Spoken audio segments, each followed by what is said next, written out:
Welcome to UA TV. Time to టాక్కి స్వాగతం. నేను మీ ముకుంద్. తెలంగాణ రాష్ట్ర కాంగ్రెస్ ప్రచార కమిటీ చైర్మన్ మధు యాష్కి గౌడ్ గారితో మనం ఉన్నామండి. వారి మాటల్లోనే 2023లో తెలంగాణలో కాంగ్రెస్ ఏ విధంగా బలపడబోతుంది, ఎలాంటి ప్రచారాలతో ముందుకి సాగుతుందో తెలుసుకుందామండి. సార్ నమస్తే అండి. నమస్కారం ముకుంద్ గారు. సార్ ఎలా ఉన్నారు? బాగున్నామండి, థ్యాంక్ యూ. మీరు ఎట్లా ఉన్నారు? కోవిడ్ సార్ కరోనా అందరం బాగున్నాం. హోప్ మీ టీం అంతా కూడా బాగుండాలని కూడా ఆకాంక్షిస్తూ మీకు. సార్ ప్రస్తుతం సిచ్యువేషన్ చూస్తున్నాం, కోవిడ్ సెకండ్ వేవ్ కూడా అయిపోయింది, థర్డ్ వేవ్కి సిద్ధంగా ఉందని చాలామంది అంటున్నారు. కానీ ప్రతి కుటుంబంలో ఎక్కడో దిక్క మాత్రం విషాదం నింపుకొనే బతుకుతున్నటువంటి జీవితాలు. దీన్ని ఏ విధంగా చూడొచ్చు అంటారు? మీరు అడిగింది చాలా ఇప్పుడు సమాజంలో అత్యంత కీలకమైన ప్రశ్న ముకుంద్ గారు.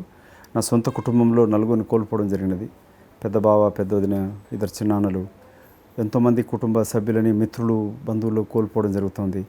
ఈ సెకండ్ వేవ్ కూడా అంటే నిన్న ఇలా పేపర్లో న్యూస్ చూస్తూ ఉంటే కొత్తగా మళ్ళీ నిన్ననే 3,000 పైన తెలంగాణ ప్రాంతంలో గవర్నమెంట్ హాస్పిటల్లో కానీ ప్రైవేట్ హాస్పిటళ్ళలో ఆక్సిజన్, ఐసీయూ బెడ్లలో పేషెంట్స్ అడ్మిట్ అవుతున్నట్టు కొత్త కేసులతోటి. ఇది చాలా ఆందోళన కలిగించే విషయం అండి. ఇది అసలు మా వదిన చనిపోయిన రోజైతే అంబులెన్స్ లైన్ ఉండేది. స్లాట్ ఇక్కడ ఏ శ్మశాన వాటికలో స్లాట్ అనే చూసుకోవాల్సిన పరిస్థితి. కాబట్టి యోయో టీవీ ద్వారా కూడా శ్రోతలకి నా కూడా విన్నపం, కరోనా సమసిపోలేదు. ఇది ఆగాలి అని అంటే వ్యాక్సిన్ కంపల్సరీ తీసుకోవాల్సిందే. అన్ఫార్చునేట్లీ కేంద్ర రాష్ట్ర ప్రభుత్వాలు తగినన్ని వ్యాక్సినేషన్ ఇప్పటిదాకా ఆర్డర్ ఇవ్వలేదు. ఇజ్రాయెల్ నుంచి మిగతా దేశాల్లో వ్యాక్సినేషన్ అయినాకనే మాస్కులు తీసి తిరగలుగుతున్నారు.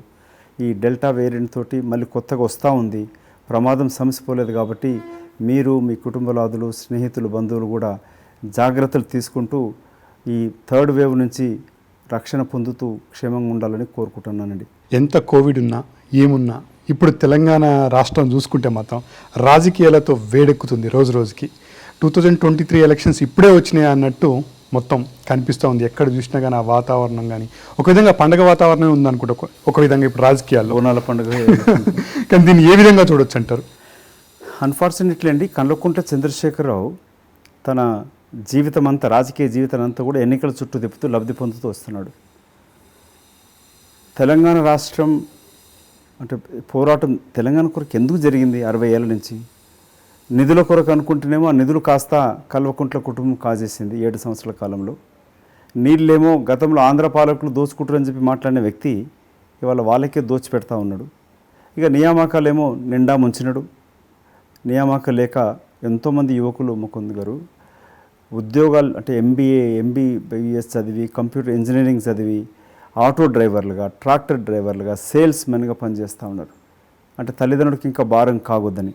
మొన్న వనపర్తి చూస్తే ఒక చిన్నాడు దళిత బాలిక ఇంజనీరింగ్ చదువుతూ 33,000 ఫీజు కట్టలేక 10,000 రూపాయలు కట్టమని చెప్పి కాలేజీ ఒత్తిడి చేస్తూ ఉంటే తల్లిదండ్రులకు భారం కాకూడదని ఆత్మహత్య చేసుకుంది. ఇంతకన్నా దారుణ పరిస్థితి ఇంకేముంటుందండి? ఈ 7 సంవత్సరాల కాలంలో ఒక్కరోజు కూడా విద్య పైన, వైద్యం పైన సమీక్ష చేయని దుర్మార్గపు ముఖ్యమంత్రి అంటే కల్వకుంట్ల చంద్రశేఖరరావు. మొన్న కోవిడ్ సెకండ్ వేవ్లో మీరు కూడా చూసినారు. 1,640 మంది స్టాఫ్ నర్సులను రిక్రూట్ చేసుకొని ఒక అమ్మాయి ఎక్స్టెన్సివ్ అవర్స్ పని చేయడంతో గర్భం కోల్పోవడం జరిగింది. స్టాఫ్ నర్స్ వెన్నెలని వాళ్ళని రాత్రికి రాత్రి జాబ్ నుంచి ఓడిపికేసినాడు. దాని మీద మీరు కూడా స్పందించాం దాంట్లో. ఇట్లాంటి మానవత్వం లేని మనిషి రూపంలో రాక్షసుడు కల్వకుంట్ల చంద్రశేఖరరావు కనబడుతూ ఉన్నాడు. ఇవాళ కొత్త కాలేజీలు తెరుస్తానంటాడు, హాస్పిటల్స్ తెరుస్తానంటాడు. వాళ్ళకు ఉద్యోగాలు కంటిన్యూ చేయొచ్చు కదా. ప్రగతి భవన్ 100 కోట్లు పెట్టి కట్టుకున్నాడు, కొత్త సెక్రటరేట్ కట్టుకుంటున్నాడు. ప్రతి జిల్లా కేంద్రంలో టీఆర్ఎస్ పార్టీ అధికారికంగా ఎకరాలు పొలం తీసుకున్నది. గరీబులకేమో ఇప్పటిదాకా 2 బెడ్రూమ్లు ఇల్లు ఇయ్యలే. ఎక్కడ పేదోళ్ళకు 3 ఎకరాల ఇల్లు జాగవంచలే. 2 బెడ్రూమ్ ఇస్తా అని చెప్పి ఇప్పటిదాకా 7 సంవత్సరాలు ఇవ్వలేదు. సో ఇట్లాంటి క్రమంలో అంటే ప్రతిపక్షాలు కూడా కొంచెం నిస్తేజమైపోయి 82 సీట్లు గెలిచినాక కూడా కాంగ్రెస్ పార్టీ నుంచి, మిగతా పార్టీ నుంచి గొర్రెలు బర్లం కొన్నట్టుగా కొనుక్కొని ప్రభుత్వం 101 ఎమ్మెల్యేలు చేస్తూ ప్రజాస్వామ్యంలో గట్టి ప్రతిపక్షం కూడా ఉండాలండి. అది సరిగ్గా విరసిల్లాలంటే.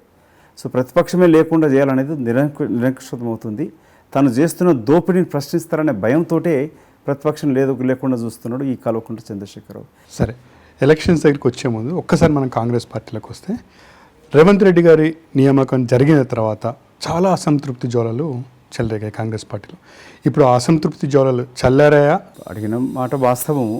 ఎందుకంటే చాలా ఏళ్ళ నుంచి సీనియర్స్ కాంగ్రెస్లో ఉన్నవాళ్ళు 4 సంవత్సరాల క్రితం వచ్చిన నాయకుడికి ఇస్తే ఎట్లా అనేది ఇవాళ జాతీయ స్థాయిలో ఈ సమీకరణలు పునఃసమీకరణలు జరుగుతూ ఉన్నాయి.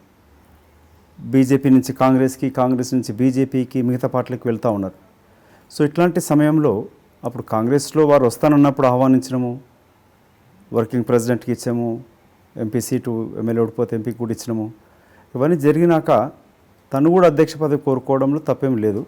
కానీ కొందరు సీనియర్ కాంగ్రెస్ నాయకులు వాళ్ళు మాట్లాడిన దాంట్లో కూడా వాస్తవం ఉంది కొంచెం. ఎందుకంటే వాళ్ళు కావాలని కోరుకోవడం, వాళ్ళకున్న 30, 40, 50 ఏళ్ళ చరిత్ర, బంధుత్వం కాంగ్రెస్ తోటి, ఇట్లాంటి తరుణంలో రావడంతో అసంతృప్తి చెలరేగింది.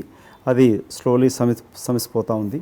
నిన్న రేవంత్ రెడ్డి గారు కూడా పదే పదే ప్రాధేయపడుతూ ప్రతి సీనియర్ కాంగ్రెస్ నాయకులను కలుస్తూ వాళ్ళతో కలిసి పనిచేస్తానని చెప్పి చెప్తా ఉన్నారు. ఆ చేయాల్సిన బాధ్యత వారిపైన కూడా ఉంది. ఈ సమన్వయం చేయాల్సిన బాధ్యత, నేనేమో ప్యూర్ కాంగ్రెస్ నుంచి వచ్చాను కదా, సో ఇటు సీనియర్లని కొత్తగా మిగతా పార్టీ వచ్చిన నాయకులను కలుపుకొని వాళ్ళిద్దరి మధ్యన సమన్వయం చేకూర్చే బాధ్యత కూడా నాకు రాహుల్ గాంధీ గారు అప్పచెప్పినారు. కాంగ్రెస్లో అసంతృప్తితో ఉన్న నాయకులకి నా డోర్లు తెరిచి ఉంటాయి. వాళ్ళు ఎప్పుడన్నా నన్ను కలవచ్చు, ఢిల్లీకి రమ్మని కూడా అడిగినారు. పీసీసీ పదవి ఒకటే కాదు, కాంగ్రెస్ ఒక జాతీయ పార్టీ, మిగతా పదవులు ఉంటాయి, బాధ్యతలు ఉంటాయి. కాంగ్రెస్ అధికారానికి వచ్చినప్పుడు ఈ నాయకులని మనం సముచితంగా వాళ్ళకి ప్రాధాన్యత ఇస్తూ ఆదుకోవడం జరుగుతుందని కూడా వారు సెలవిచ్చడం జరిగింది. ఆఖరికి ఒక మాట చెప్తూ వాళ్ళు ఏం చెప్పారంటే, మొదటి కాంగ్రెస్ కార్యకర్తలు వాళ్ళ తెలంగాణలో నిరాశ నిస్పృహలు ఉన్నారు. You and Revanth have to meet every కార్యకర్తని కలవండి. వాళ్ళే నిజమైన కాంగ్రెస్కి సైనికులు, బలం. కాంగ్రెసే నా కార్యకర్తలే బ్లడ్ సప్లై లాంటిది పార్టీకి. సో వాళ్ళని వదులుకోకూడదు, వాళ్ళకు భరోసా ఇవ్వండి. అభద్రతలో ఉన్నారు, భయం చెందకూడదని చెప్పండి, డరోమత్ అని కూడా చెప్పినాడు. ఆ ప్రయత్నం ఇప్పుడు రేవంత్ గారు, నేను కానీ, భట్టి గారు, దామోదర్, మిగతా నాయకులతో కూడా కలిసి చేస్తాం. అయితే రేవంత్ రెడ్డి గారు అందరినీ కలుపుకొని పోవడంలో సక్సెస్ అయినట్టు కనిపిస్తున్నారా? కోషిష్ చేస్తూ ఉన్నాడు, ప్రారంభం బాగానే చేస్తున్నాడు. సో అందరినీ కలుస్తూ ఉన్నాడు. సో అటు పెద్దలు హనుమంతరావు గారు దేవుడి దయతోటి కోలుకున్నారు. వారు కూడా వాళ్ళు వెళ్ళి కలిసి నేను కూడా వెళ్ళి కలవడం జరిగింది. నిన్న ప్రేమ్ సాగర్ గారిని, కోమటిరెడ్డి వెంకన్న కూడా చాలా ఏళ్ళ నుంచి పార్టీకి సేవ చేస్తున్నాడు. 4 సార్లు పర్యాయ ఎమ్మెల్యేగా, మంత్రిగా ఉన్నాడు. సో అతను కూడా కలవాల్సిన అవసరం ఉంది. సో ఇట్లా మిగతా శశిధర్ రెడ్డి గారు లెగసీ ఉంది, చెన్నారెడ్డి గారి యొక్క ఇదే ఈ రాష్ట్రానికి, తెలుగు రాష్ట్రాలు చేసిన వారి సేవలు, వారు కూడా మంత్రిగా, డిజాస్టర్ మేనేజ్మెంట్ వైస్ చైర్మన్గా వాళ్ళు చేసిన సేవలు అంతంత అమోఘం. సో వారిని కూడా కలుపుకొని ముందుకెళ్లాల్సిన అవసరం ఉంది. సో ఆ ప్రయత్నం నేను కూడా చేస్తాను, రేవంత్ కూడా చేయాల్సిన అవసరం ఉంది, చేస్తారని కూడా నాకు నమ్మకం ఉంది. కోమటిరెడ్డి గారు మాత్రం ఇప్పటివరకు యాక్టివ్ కాలేదు. ఇంకా వారిని ఏమైనా సంప్రదించే ఆలోచన ఉందా? కార్యకర్త తోడుకొని కోమటిరెడ్డి గారు కానీ ఎవరు ఏ సీనియర్ నాయకుడు వదులుకోము. కాంగ్రెస్ పార్టీకి వాళ్ళు ఇన్నేళ్ళు ఇంత కష్టకాలంలో ఉండి ఇవాళ వాళ్ళు వెళ్ళిపోవాల్సిన అవసరం లేదు. ఈ పార్టీ ఏ ఒక్కరిది కాదు, ఈ పార్టీ కాంగ్రెస్ అందరిది. నేను తెలంగాణ ఉద్యమంలో కాంగ్రెస్ తెలంగాణ ఇవ్వకపోతే నేను పార్టీ వీడుతానని ఒక స్టేట్మెంట్ ఇచ్చారు సార్, ఎమోషనల్గా. అప్పుడు గద్దర్ గారు ఏమన్నారంటే, మధు పార్టీ మీ అందరిదిరా, ఇక్కడ నువ్వు పార్టీ ఉంటూ తెలంగాణ తీసుకొస్తానని చెప్పాలి కానీ తెలంగాణ ఇవ్వకపోతే పార్టీ వదిలిపెట్టదు ఎందుకంటావు. ఈ ఒక్కరితో కాదు కదా, అప్పుడు ముఖ్యమంత్రి రాజశేఖర రెడ్డి గారు తెలంగాణకు వ్యతిరేకిస్తూ ఉండే. సో మీ పార్టీ ఒక నాయకులు కొందరు వ్యతిరేకించవచ్చు, కానీ ఈ పార్టీ మీ అందరిది. సోనియా గాంధీ గారు ఇస్తారని నమ్మకం ప్రజలకు కూడా ఉంది. కాబట్టి మీరు పార్టీలో ఉంటూ పోరాటం చేస్తూ తీసుకురావాలని చెప్పినాడు. కానీ ఆ తర్వాత నేను ఎప్పుడు కూడా పార్టీ వీడితేనే మాట ఎప్పుడు మాట్లాడలేదు. చాలామంది కార్యకర్తలు కానీ విశ్లేషకులు కానీ అంటుంది ఏంటంటే, తెలంగాణ ఇచ్చిందే కాంగ్రెస్, అయినా తెలంగాణలోనే కాంగ్రెస్ చచ్చిపోయింది, ఇప్పుడు పైకి లేస్తుంది అని అంటున్నారు. అది నిజమేనా? అది I don't agree with that comment తోటి, ఆ స్టేట్మెంట్ తోటి. కాంగ్రెస్ ఎప్పుడు చావదండి. 135 ఏళ్ళ చరిత్ర కాంగ్రెస్కి ఉంది. ఎంతో నాయకులు వస్తూ ఉంటారు, పోతూ ఉంటారు. 60 ఏళ్ళ చరిత్రని, 60 ఏళ్ళ ఆకాంక్షని, తెలంగాణ రాష్ట్ర ఆకాంక్షని, ప్రజలలో ఉన్న ఆకాంక్షను అడ్డం పెట్టుకుని అధికారానికి వచ్చిన చంద్రశేఖరరావు అతనే సాక్షాత్తు అసెంబ్లీలో చెప్పినాడు, సోనియా గాంధీ గారి వల్లనే ఈ రాష్ట్రం వచ్చింది, ఆమె నిర్ణయం తీసుకోకపోయి ఉంటే అసలు రాష్ట్రం అంటే ఏర్పాటు జరగకపోయేది, ఇంకా 200 ఏళ్ళు పోరాటం చేసిన కూడా రాష్ట్రం ఏర్పాటు కాకపోయేది అనేది. రాజకీయ లబ్ధి కొరకు కాకుండా రాష్ట్ర ప్రయోజనాలు దృష్టిలో పెట్టుకుని రాష్ట్ర ఏర్పాటు కావించడం జరిగినది. తెలంగాణ వస్తే అట్టడుగు వర్గాలకి, బలహీన వర్గాలకి రాజ్యాధికారం కూడా రాబోతుంది. మేమెంతో మాకెంత అనే అధికారం అడుగుతున్నప్పుడు సముచిత స్థానంలో వాళ్ళ యొక్క పాత్ర ఉంటుందని వారు ఆశించడం జరిగినది. కానీ తెలంగాణ వచ్చినాక ఇవాళ దళితులు ముఖ్యమంత్రిని చేస్తా లేకపోతే తల నరుక్కుంటా అని చెప్పి మాట్లాడిన వ్యక్తి అతను ఇచ్చిన అబద్ధ హామీలు ఎన్ని లెక్క చేస్తే అసలు ఎన్ని తల నరుక్కుంటానో ఆలోచించాల్సిన అవసరం ఉంది. ఇక కాంగ్రెస్ పార్టీకి వచ్చినప్పుడు పార్టీ ఇక్కడ ఏమైందనంటే పార్టీలో అన్ని పదవులు పొంది పిసిసి పదవులు ఉండి మంత్రి పదవులు పొంది కూడా పార్టీ టికెట్ పైన గెలిచి కొందరు ఆ పటేల్ రోహిత్ రెడ్డి వాడి పేరేమనుకుంటా ఇది ఇక్కడ ఇంటికి వచ్చి బతిమలాడుతూ ఉండే టికెట్ కొరికి. అతను టికెట్ ఇస్తేనే కాంగ్రెస్లో వస్తా అని చెప్పి అప్పుడున్న సిట్టింగ్ ఎంపీ విశ్వేశ్వరరెడ్డి గారు అడిగినారు. ఆ వ్యక్తికి అసలు టికెటే రాదు, తన జీవితంలో అసలు గెలవడు. ఎమ్మెల్యే అయినాక ఆమె వాళ్ళ మదర్కి అనుకుంటా డీసీసీ ప్రెసిడెంట్ కూడా ఇవ్వడం జరిగింది.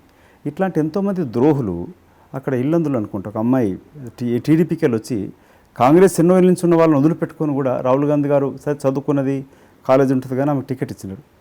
4-5 కోట్ల కమ్ముడు పోయి వాళ్ళు పార్టీ మారడం జరిగింది.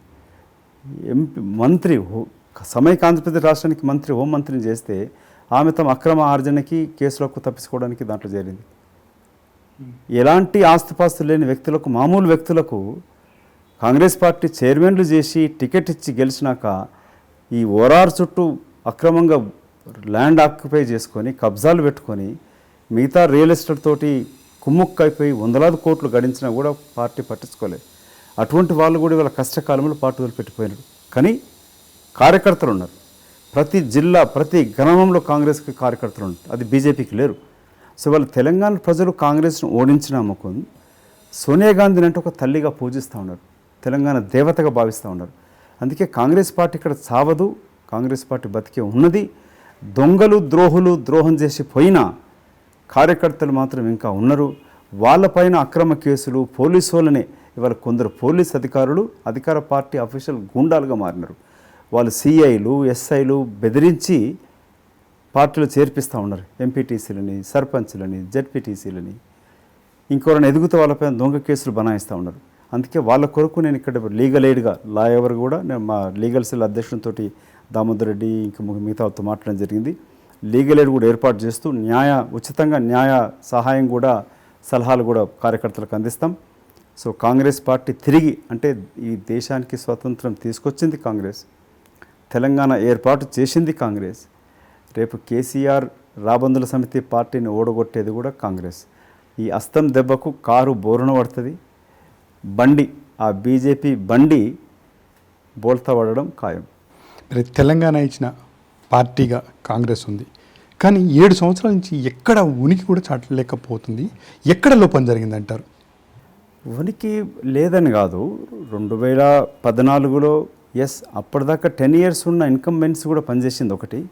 ఇంకోటి గమనించాల్సిందంటే 10 ఏళ్ల కాలం అంటే తెలంగాణ ప్రాంతం రజాకర్లకు వ్యతిరేకంగా పోరాటం, సాయుధ రైతాంగ పోరాటం చేసిన చరిత్ర. తర్వాత క్రమంలో తొలి ఉద్యమం, మలి ఉద్యమం, ములికి ఉద్యమం ఇవన్నీ కూడా పోరాటం చేసిన చరిత్ర ఈ తెలంగాణ గడ్డకు ఉంది. కానీ తెలంగాణ వచ్చినాక నాకు ఇప్పటికి అర్థం కాని ప్రశ్న ఏంటంటే ఎందుకు ఈ సమాజం మోగబోయింది? అట్లాంటి సమాజం కాంగ్రెస్ ఓడగొట్టరు సరే, కానీ ఒక దొర ఏ దొరలకు వ్యతిరేకంగా అయితే నక్సలిజం వచ్చిందో ఊర్లోకి వెళ్ళి తరిమి కొడితే పట్టణాలకు వచ్చి అప్పుడు అగ్వసగ్వనగా ఉన్న భూములు ఇప్పుడేమో కోట్లకు పరిగెత్తినారు. తిరిగి వెళ్ళి ఆ దళితులు బలహీన వర్గాలు వ్యవసాయం చేసుకుంటున్న భూములను లాక్కుంటున్నారు. దొర మరొక తిరిగి అధికారానికి వచ్చినాడు. ఒకసారి తాగి కల్వకుంట్ల చంద్రశేఖర్ మాట్లాడాడు 2014 కన్నా ముందర, తెలంగాణ వస్తేంది నాకు పీకుడు, రాకపోతేంది నా పీకుడు, నేను అనుకున్న తెలంగాణ వచ్చేసింది. నా కులమూలను ఎవరైతే ఊర్లోకి వెళ్ళి తరిమి కొట్టిరో అదే గద్దర్ విమలక లాంటి వాళ్ళు ఇప్పుడు భుజాలపైన మోసుకొని తీసుకెళ్తారు మా అల్లుడు హరీష్ రావుని గిట. సో తెలంగాణ ఇంకా వస్తేంది నాకేంది, వాళ్ళకు సముచిత స్థానం కల్పించినని అయితే ఆ రోజు చెప్పినాను ప్రెస్ మీట్ ఒకసారి. నీకు అవసరం లేదో కానీ ఈ తెలంగాణ బిడ్డలకు అవసరం ఉన్నది. తెలంగాణ నవ్ ఆర్ నెవర్, 2014 కన్నా ముందరే తెలంగాణ రావాలి కావాలని మేము కోరుకోవడం జరిగింది. కానీ ఇతను మాత్రం 100 సీట్లు 15 సీట్ల కంటూ టార్గెట్ పెట్టుకున్నాడు. ఇవాళ వచ్చిన తెలంగాణను దోచుకుంటున్నాడు. కాంగ్రెస్ పార్టీ ప్రజలలో ఆంధ్రాలో కష్టం ఉంది, ఆంధ్రాలో ప్రజలు ఇంకా కసిగా ఉన్నారు. కానీ మీ యోయో ద్వారా కూడా నేను చెప్పాల్సిందంటే మీకు ఇంటర్నేషనల్ చాలామంది వ్యూవర్స్ కూడా ఉన్నారు. ఒకటి గమనించాల్సింది ఏంటంటే ఆర్థిక వ్యవస్థను అర్థం చేసుకునే ప్రతి ఒక్కరికి కూడా రాష్ట్ర విభజన జరిగినాక ఇవాళ 2 రాష్ట్రాల తెలుగు రాష్ట్రాల ఆర్థిక స్థితి 5 లక్షల కోట్లకు దాటుతూ ఉంది. అదే సమైక్య ఆంధ్రప్రదేశ్ రాష్ట్రం ఉన్నప్పుడు 1,50,000 కూడా దాటలే. రాష్ట్ర విభజన జరిగినాకనే ఇవాళ విజయవాడ అంతర్జాతీయ విమానాశ్రయం, తిరుపతి, అనంతపూర్ నుంచి అక్కడ వైజాగ్ వరకు ఎంత డెవలప్మెంట్ జరిగింది. ఇవాళ ఆదిలాబాద్ నుంచి ఇక్కడ ఈ నిధులు వచ్చినాయంటే తెలంగాణ రాష్ట్ర ఏర్పాటు చేస్తూ అధిక నిధులతోటి తెలంగాణ రాష్ట్రానికి ఇచ్చినాం. కానీ ఆ నిధుల దోపిడీ వాళ్ళే కల్వకుంట్ల చేసుకుంటున్నాడు, అక్కడ ఆంధ్రాలో కూడా దోపిడీ జరుగుతుంది. కానీ ప్రజలకు తిరిగి మీరు కాంగ్రెస్ని తీసుకొచ్చినప్పుడే అటు ఆంధ్రాలో కానీ ఇటు తెలంగాణలో కూడా నిజమైన అభివృద్ధి జరుగుతుందని నేను హామీ ఇస్తా ఉన్నాను. కరెక్ట్. మీరు చెప్పిన దాని ప్రకారం చూసుకుంటే తెలంగాణ కాంగ్రెస్లో మాత్రం ఎప్పుడూ గొడవలు కానీ ఏవో ఒకటి నిత్యకృతం అయిపోతున్నాయి. ఇప్పుడు కొత్తగా వచ్చిన కమిటీని కూడా చాలామంది విమర్శిస్తున్నారు. మరి దాని నుంచి ఎలా అధిగమించాలని అనుకుంటున్నారు? కొన్ని అసమానతలు ఉన్నాయి. ఈ కాంగ్రెస్లో స్వేచ్ఛ కూడా ఉంటుంది. సో అది కూడా ఒకసారి పార్టీకి నష్టం చేస్తుంది, లాభం చేకూరుతుంది. ఈ కమిటీలు కూడా కొన్ని జిల్లాల నుంచి ఒకరికే, ఒక సామాజిక వర్గానికి ఒక జిల్లాకి ఎక్కువ పదవులు వచ్చినాయి. ఇంతటితో ఆగదు ఇది అంటే వాళ్ళు ఇనిషియల్గా ఒక సీనియర్ వైస్ ప్రెసిడెంట్ అంటూ, వర్కింగ్ ప్రెసిడెంట్స్ అంటూ 3 కమిటీలు, ముఖ్యంగా ఇవాళ క్యాంపెయినింగ్ కమిటీ అత్యంత కీలకమైన బాధ్యత. పిసిసి ప్రెసిడెంట్ తర్వాత అది కానప్పుడు క్యాంపెయినింగ్ కమిటీ ఇస్తారు. నిన్న ఉత్తరాఖండ్లో కూడా మాజీ సీఎం హరీష్ రావత్ గారిని క్యాంపెయినింగ్ కమిటీ చైర్మన్గా వేయడం జరిగింది. సో ఇక్కడ కూడా ఇప్పుడు క్యాంపెయినింగ్ కమిటీ ఒక బీసీకి ఇస్తే రెడ్డి సామాజిక వర్గానికి పిసిసి ప్రెసిడెంట్ కొనసాగిస్తూ ఉన్నారు. ఇంకొక దళిత సామాజిక వర్గానికి చెందిన వ్యక్తికి క్యాంపెయినింగ్ కమిటీ మన ఎలక్షన్ కమిటీ బాధ్యత ఇవ్వడం జరిగింది. ఇట్లా కాంగ్రెస్ పార్టీలో అన్ని కులాలకి, అన్ని మతాల వారికి సముచిత స్థానం, అధికారం వచ్చే అవకాశం ఉంటుంది. అది మిగతా పార్టీలో ఆ స్థానం లేదు. సో ఇప్పుడు కాంగ్రెస్ పార్టీలో ఇంకా పదవులు ఫిల్ చేయాల్సింది ఉంది. నా క్యాంపెయినింగ్ కమిటీ కూడా నేను స్టేట్, డిస్ట్రిక్ట్ కమిటీ కూడా వేయాల్సింది ఉంటుంది. పిసిసి కూడా పునర్వ్యవస్థీకరణ జరగాల్సిన అవసరం ఉంటుంది. మిగతా వాళ్ళకి ఇటు రాష్ట్రంలో కొందరికి కావాలి అర్హుల, ఇంకా మంచి సీనియర్లు ఉన్న వాళ్ళకి వాళ్ళ అవసరం అనుకున్నప్పుడు సోనియా గాంధీ గారు, రాహుల్ గాంధీ గారు జాతీయ స్థాయిలో కూడా వాళ్ళకి పదవులు కల్పించే అవకాశం ఉంది. కాకపోతే ఇప్పుడు చూస్తే రేవంత్ గారి నియామకం జరిగిన తర్వాత చాలామంది వ్యతిరేకించిన వాళ్ళు కూడా ఇప్పుడు మీతోనే కలిసి ట్రావెల్ చేస్తామని కూడా సంకేతాలు ఇస్తున్నారు. లేకపోతే నిజంగా కలుస్తున్నారా, లేకపోతే తప్పక కలిసి నడవాల్సిన పరిస్థితి? ఇది అంటే మనం అంటాం కదా, 2 చేతులు కలిస్తే కానీ చప్పట్లు కాదనేది. సో కాబట్టి ఇది ఈ 2 రేవంత్ రెడ్డి గారు పైన అసంతృప్తి అప్పుడు ఉండి మాట్లాడిన నాయకుడు ఇప్పుడు కలుస్తున్నామని చెప్పినా it's a long way to go. So కలిసి నడవాల్సిన నాయకుడు అనేవాడు నడవడం కాదు, నలుగురితో కలిసి నడవడం నిజమైన నాయకుడు అని ఎక్కడ చదివినాను నేను. ఎక్కడ అది నిజం అనిపిస్తుంది. అవును, నిజమైన నాయకుడు ఎప్పుడు 10 మందితో కలిసి ఉండాలి, ప్రజల మధ్యలోనే ఉండాలి. అంటే 10 మందితో కలిసి నడవాలి కూడా. నేనే నడుస్తాను, వెనక నడవండి అంటే రాదు. అందరినీ కలుపుకొని పోవాలి, ఎటువంటి విభేదాలు చూపించకూడదు, అన్ని వర్గాల వాళ్ళని కూడా కలుపుకొని పోవాల్సిన సందర్భం ఉంటుంది. ఆ బాధ్యత మిత్రుడు రేవంత్ రెడ్డి గారు నేను నిర్వహిస్తానని చెప్తా ఉన్నారు. అధినాయకత్వాన్ని కూడా మాట ఇచ్చినారు. అందరినీ కలిసే ప్రయత్నం చేస్తూ ఉన్నారు.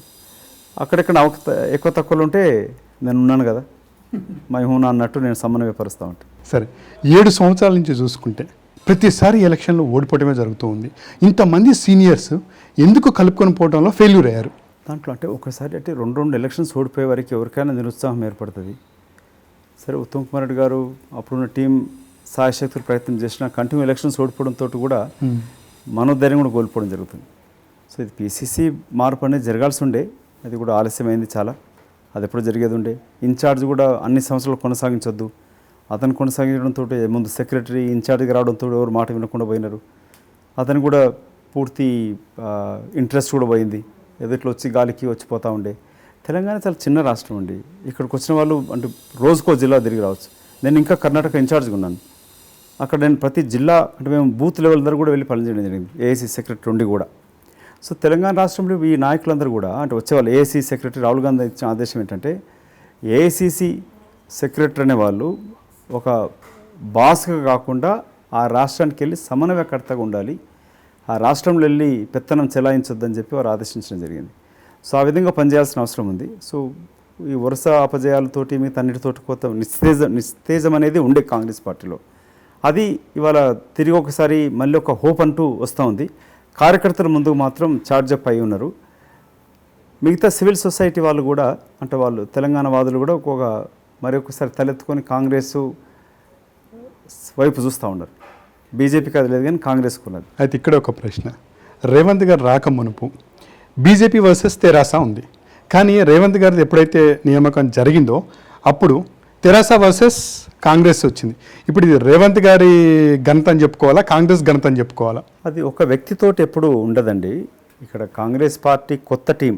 ఇప్పుడు మీరు ఆ రోజు మీరు గమనిస్తే కూడా నేను రేవంత్ గారు చెయ్యి ఊపింది అనేది కొన్ని లక్షల మంది వీక్షించినారు.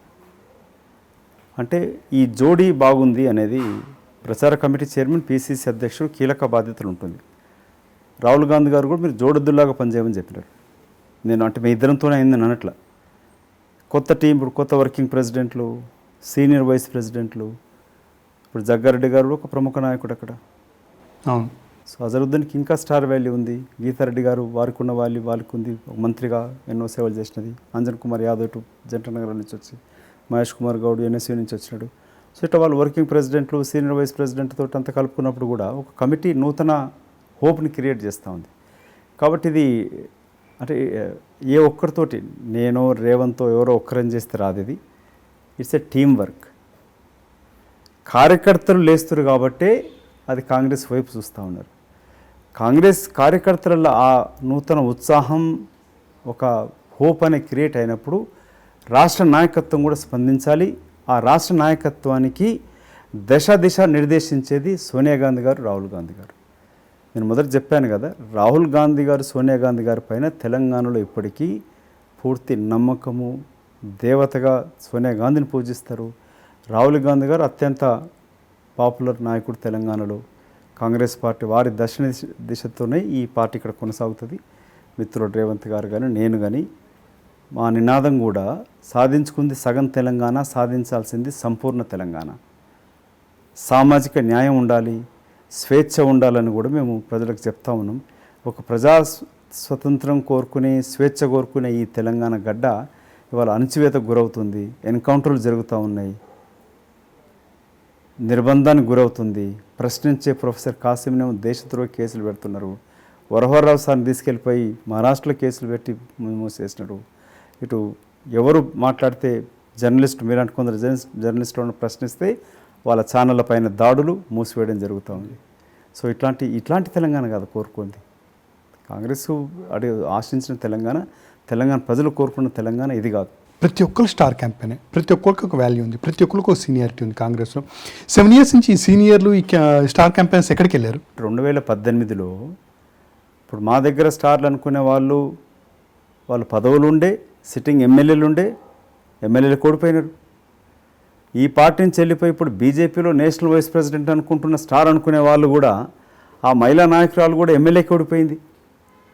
అత్యంత పాపులర్ నాయకుడు, నాకు అతి సన్నిహితులు జీవన్ రెడ్డి గారు పూర్తి ప్రజలతో మమేకమై ఉంటారు, వారు ఓడిపోవడం జరిగింది. సిఎల్పి నాయకులు జానారెడ్డి గారు రెండోసారి ఓడిపోవడం జరిగింది. ఆ రోజు మళ్ళీ తర్వాత కూడా రేవంత్ రెడ్డి గారు మీరు తీసుకొని వచ్చినా కూడా వర్కింగ్ ప్రెసిడెంట్ ఇస్తే అక్కడ ఎమ్మెల్యే సీట్ ఓడిపోవడం జరిగింది. కోమటిరెడ్డి గారు తన నల్గొండ నేర్చుకుని ఓడిపోయినాడు. మళ్ళీ వచ్చి ఎంపీకి ఇక్కడ నల్గొండకి రేవంత్ రెడ్డి గారు వచ్చి మల్కాజ్గిరి నుంచి గెలిచినాడు. వాళ్ళ సొంత నేర్చుకోవాలి, గెలవలే వాళ్ళు. కాంగ్రెస్కి గ్రౌండ్లో ఒక సపరేట్ ఓట్ బ్యాంకింగ్ ఉంది. అది ఎవరు వచ్చినా కానీ తీయలేని ఓట్ బ్యాంకింగ్. స్టార్ క్యాంపెయిన్స్ లేకపోయినా కానీ ఒక % ఓటింగ్ పడుతుంది. ఎందుకు ఓడిపోయే పరిస్థితి వచ్చింది వీళ్ళంతా సీనియర్స్? కాంగ్రెస్ పార్టీ కోటేసినా తిరిగి వీళ్ళు చేరిపోతారనేది ఒకటి. ఎమోషనల్ క్యాంపెయినింగ్ చేసింది కల్వకుంట్ల చంద్రశేఖరరావు బాగా ఎన్నికల చుట్టూ తిప్పుతూ ఉంటాడు.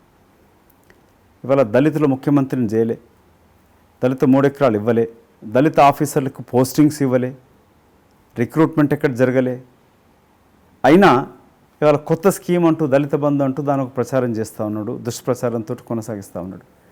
అసలు ముఖ్యమంత్రిని చేసి ఉంటే ఈ దౌర్భాగ్యం అడుక్కునేది ఎందుకు? ఆ దళితులు వాళ్ళ ముఖ్యమంత్రి ఉంటే వాళ్ళు చేసేవాడు కదా.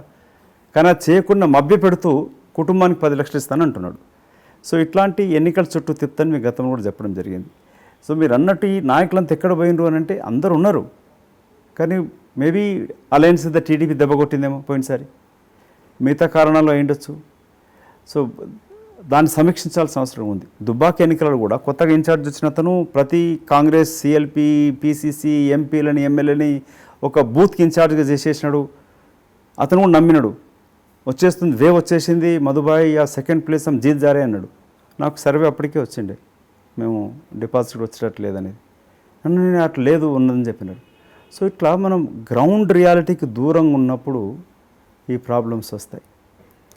అసలు కింద ఏం జరుగుతుందని తెలుసుకోవాలి. అది జరగకుండా నేను కూడా ఓడిపోవడం జరిగింది రెండోసారి. సో ఇట్లా అందరం తెలంగాణకి పోరాటం చేసిన అందరూ నన్ను గుర్తిస్తూ కూడా ఓడగొట్టినారు అక్కడ. సో అందుకే ఎందుకు ఎన్నికలు వచ్చే వరకు ఓటములు వేరే ఎన్నో కారణాలు ఉంటాయి. కాబట్టి ఇప్పుడున్న నాయకులందరూ కూడా గతంలో లేరని కాదు, ఉన్నారు.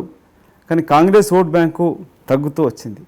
ఇవాళ సూటిగా మేము ఆలోచించింది ఏంటంటే, కాంగ్రెస్ కార్యకర్తలు లేచినాక ఇది ఊపునేదో వాపు అనుకుంటే పొరపాటు, నష్టపోతాం. ఈ ఊపు అనేది ఏదో కొంచెం జోష్ వచ్చింది, కానీ దీన్ని పర్కులేట్ కింది స్థాయికి తీసుకెళ్ళాలి. 15-16% ఉన్న కాంగ్రెస్ ఓట్ బ్యాంకు 70% దూరం అయి ఉన్నారు. ఏ ఎస్సీ బీసీ మైనార్టీ వర్గాలు, ఎస్టీ వర్గాలు ఎందుకు కాంగ్రెస్కు దూరమైనాయి? వాళ్ళని దగ్గర తీసుకున్నప్పుడే తిరిగి కాంగ్రెస్ అధికారానికి రాగలుగుతుంది. ఏ ఒక్క సామాజిక వర్గానికి సంబంధించింది ఈ పార్టీ అనుకుంటే పార్టీ అధికారానికి రాదు. కాబట్టి ఇటు ఒక రెడ్డి, ఒక బీసీ, ఒక ఎస్సీ, ఒక ఎస్టీ, ఒక మైనారిటీ అందరూ కలిసి చేతులు ఎత్తినప్పుడే 5 చేతులు అవుతుంది. అప్పుడు కాంగ్రెస్ అధికారానికి రాగలుగుతుంది. రేవంత్ గారికి పీసీసీ రాకపోతే ప్రచార కమిటీ చైర్మన్ ఇమ్మని అడగటం జరిగింది. కానీ ఇప్పుడు ఆయనకి పీసీసీ రావటం, ఆ ప్రచార కమిటీ మీకు రావటం ఎలా అనిపిస్తుంది? అంటే ఇది ఒక అందుకు మంచిదే కదా. అంటే పీసీసీ ఏదో గొప్ప లేక ఇది తక్కువ ఎక్కువ అని అనుకున్న వాళ్ళకి, సో ఇప్పుడు రెండు కూడా జడెద్దు లాంటిది. ఈ ప్రచార కమిటీ అత్యంత కీలక పదవి అనేది కూడా అది ఈ మెసేజ్ కూడా అవసరం ఉండే. అంటే నాకున్న అభిమానులకి, ఈ బడుగు బలైన వర్గాలకు కూడా, మాకు కూడా ఒక సముచిత, మా వర్గాలకి ఒక సముచిత స్థానం వచ్చిందనేది ఈ మెసేజ్ ఇవ్వాల్సిన అవసరం కూడా ఉండే. మీరు గమనిస్తే గతంలో 2014 కన్నా ముందర బీజేపీ ఇప్పుడు ప్రధానమంత్రి గారు ప్రచార కమిటీ చైర్మన్ నరేంద్ర మోదీ గారు, జ్యోతిరాదిత్య సింధియా మధ్యప్రదేశ్లో ప్రచార కమిటీ చైర్మన్ ఉండే, ఎస్ఎం కృష్ణ గారు, మన దగ్గర రాజశేఖర రెడ్డి గారు కానీ, రోషయ్య గారు కానీ. సో ఇది ప్రచార కమిటీ అత్యంత కీలకమైన పదవి అసలు. ఎందుకంటే పీసీసీ ప్రెసిడెంట్ అనే వ్యక్తి ఇటు పార్టీ నిర్మాణము, వ్యవస్థ, జిల్లా యంత్రాంగము, గ్రూపులు ఇవన్నీ మాట్లాడుకుని ఉంటుంది. సో ప్రచార కమిటీకి ఆ ఇబ్బందులు లేవు. Go and attack luck. కానీ అదే ప్రచార కమిటీ ప్రతి జిల్లా, రాష్ట్రం తిరిగి ప్రభుత్వం యొక్క అవకతవకలని, అవినీతిని ఎత్తి చూపుతూ ఒక ప్రచార సరళిని రూపొందించడంలో కీలక పాత్ర. కోర్ కమిటీ దాంట్లో ప్రతి నిర్ణయంలో కూడా కీలక పాత్ర ఉంటుంది. సో నేను మనం ఇంతకుముందు మాట్లాడుకుని చెప్పిన ఉత్తరాఖండ్లో మాజీ సీఎం, 2 సార్లు సీఎం, మళ్ళీ సీఎం క్యాండిడేట్ ఇప్పుడు అతన్ని ప్రొజెక్ట్ చేస్తూ హరీష్ రావత్ గారిని ప్రచార కమిటీ చైర్మన్గా నియమించడం జరిగింది. ఒకవేళ రేవంత్ గారికి ప్రచార కమిటీ ఇవ్వకపోతే, తనకి పీసీసీ ఇస్తే, ఒకవేళ అదే ప్రచార కమిటీ కోమటిరెడ్డి గారు కూడా ఆశించినట్టుంది. కానీ సడన్గా మీ పేరు ఫ్రేమ్లోకి రావటం, ఎలాంటి ప్రయత్నాలు జరిగినాయి? నేను సడన్గా వచ్చినానే కాదు, చాలామంది అనుకుంటున్నది అమెరికాకి కూడా వచ్చిన అనుకుంటారు. నేను జిల్లా పరిషత్ స్కూల్లో చదువుకుంటూ, స్కూల్లోనే president, Nizam college student union vice president, law college president ఉండి కాంగ్రెస్ తన సంబంధమే కాకుండా కిరణ్ కుమార్ రెడ్డి గారు నా అత్యంత సన్నిహిత మిత్రుడు. నా ప్యానెల్లో అతని క్యాండిడేట్ నిజాం కాలేజీలో ఉన్నప్పుడు. సో అంటే విద్యార్థి దశ నుంచి నాయకుడిని, హైదరాబాద్లో ఇక్కడే పుట్టి పెరిగిన, ఇక్కడున్న అన్ని గ్రూపులతోటి ఆ టైంలో బాగా కొట్లాట్లు అవన్నీ జరిగేటిది. సో అవన్నీ కూడా ఎదుర్కొని పోయినోని. 14 సంవత్సరాలు అమెరికాలో ఉండేసి వచ్చినాను. అట్లాగే ఇక్కడ కూడా నేను ఆల్రెడీ 2014లోనే 2007 నుంచి నేను ఏఐసీ సెక్రటరీగా ఉన్నా. 2014 నుంచి మన 19 క్రమంలో కర్ణాటక ఇన్ఛార్జే కాకుండా జాతీయ అధికార ప్రతినిధి plus Indian overseas Congress secretary కూడా నేను. రాహుల్ గాంధీ గారి యొక్క విదేశీ పర్యటనల్ని కూడా అధికారికంగా నేను, శామ్ పెట్రోడా గారు, మిలింద్ దోరా, దివ్య స్పందన గిట్ట కలిసి మేము నిర్వహించేది. సో అత్యంత కీలక పాత్ర పోషిస్తూనే ఉన్నాను. సో నా పేరు నేను ఎక్కడే లాబీ చేసుకోవాల్సిన అవసరం లేదు. నేను రాహుల్ గాంధీ గారితో మాట్లాడినాను, ఇన్ఛార్జ్ వచ్చిన వాళ్ళతో చెప్పినాను, ఎందుకు నాకు ఇస్తే నేను ఏం చేయగలుగుతా చెప్పాను. నేను వీరికి ఇవ్వద్దు, ఏకు ఇవ్వద్దు, బీకి ఇవ్వద్దు అని అనలే. What I can do. 1 సంవత్సరం సమయం ఇస్తే పార్టీని 3 మంత్స్కి స్టాటస్ రిపోర్ట్ ఇస్తూ హౌ ఐ కెన్ బలోపేతం చేయగలుగుతాను, ఆ నమ్మకం ఇవ్వమని చెప్పడం జరిగింది. వాళ్ళు ఒక ఆలోచన విధానంగా నిర్ణయం తీసుకొని నేను డైరెక్ట్ వారితో వెళ్ళి కలవడం జరిగింది. వాళ్ళు కలిసినప్పుడు నిరుచోపడాల్సిన అవసరం లే, this is also I thought it over and I gave this position. You go and travel across the state, కలువు కార్యకర్తలని, ఫుల్ ఫ్రీడమ్ టు వర్క్ అని కూడా చెప్పడం జరిగింది. కాబట్టి నా పేరు సడన్గా లేదు. నేను వెళ్ళి టీవీలలో, న్యూస్ పేపర్లలో రాయించుకొని 3 పేర్లు ఖరారు అయినట్టు, లేక ఈ పేరు ముందు ఆ పేరు వెనకని చెప్పుకున్నట్టు నేను ఎప్పుడు చేయలే. లాబింగ్ కూడా నాకు వేరే కైండ్ లాబింగ్ ఉండదు. నేను మాట్లాడితే డైరెక్ట్ రాహుల్ గాంధీ గారితో మాట్లాడతాను, సోనియా గాంధీ గారికి విన్నవించుకుంటాను. ప్రోటోకాల్ ప్రకారంగా ఇన్ఛార్జ్ సెక్రటరీ, ఆ జనరల్ సెక్రటరీ ఆర్గనైజేషన్ వాళ్ళతోనే మాట్లాడతాను. ప్లస్ కాంగ్రెస్ నాకు మీరు ఒకటి గమనించాల్సింది ఏంటంటే, నా పేరు వచ్చినప్పుడు ఎవరు కూడా మదియాస్కి ఇవ్వద్దని వారు అడగలే. అది మాత్రం ఓటులు అందరూ కూడా నాకు కావాలి, ఈయనకొద్దు, ఆయనకి ఇవ్వండి, ఈయనకొద్దు అని చెప్పి తప్పితే మదియాస్కి ఇవ్వద్దు అని ఎవరు మాత్రం అనగా నేనైతే చూడలే. సో పార్టీ అందరికీ తెలుసు ఊజ్ మదియాస్కి అనేది. మీ మీద కూడా ఒక అపవాదం ఉంది, లోక్సభకి ఎన్నికై వెళ్ళిన తర్వాత రాహుల్ గాంధీతో పరిచయం ఏదైతే ఉందో మీకు సన్నిహితంగా ఉన్నటువంటి పరిచయాలు ఏవైతే ఉన్నాయో వాటిని వాడుకొని లాబియింగ్ చేస్తారే తప్ప కాంగ్రెస్ పార్టీకి కానీ కాంగ్రెస్ పాయింట్ ఆఫ్ వ్యూలో కానీ నియోజకవర్గం కానీ ఏ పని చెయ్యరు అని చెప్పేసి కూడా ఒక వాదన ఉంది. దానికి మీరేమంటారు? ఆ విధవలకు సూటి జవాబు ఏంటంటే, ఇవాళ టీవీలు ఎన్ని వచ్చినాయి, ఆ అపాజ్ చేసిన వాళ్ళకి మళ్ళీ వాట్సాప్కి ఇవన్నీ వార్తలు తెలియదు, స్టేటస్లు ఉంటాయి దాంట్లో. మదియాస్కి అనేవాడు మీరే చెప్తున్నాడు లాబింగ్ చేస్తూ మాట్లాడుతుంటాడు ప్రెస్లని. అంటే ప్రెస్లో మాట్లాడితే ఎక్కడ ఉంటే వస్తుంది కదా, యూ కెన్ ఫైండ్ అవుట్ కదా ఎక్కడ ఏ దేశంకి వెళ్ళి ఏ రాష్ట్రంకి వెళ్ళి ఏడికి మాట్లాడుతున్నాడు. ప్లస్ అఫిడవిట్లు 4 అఫిడవిట్లు ఉన్నాయి.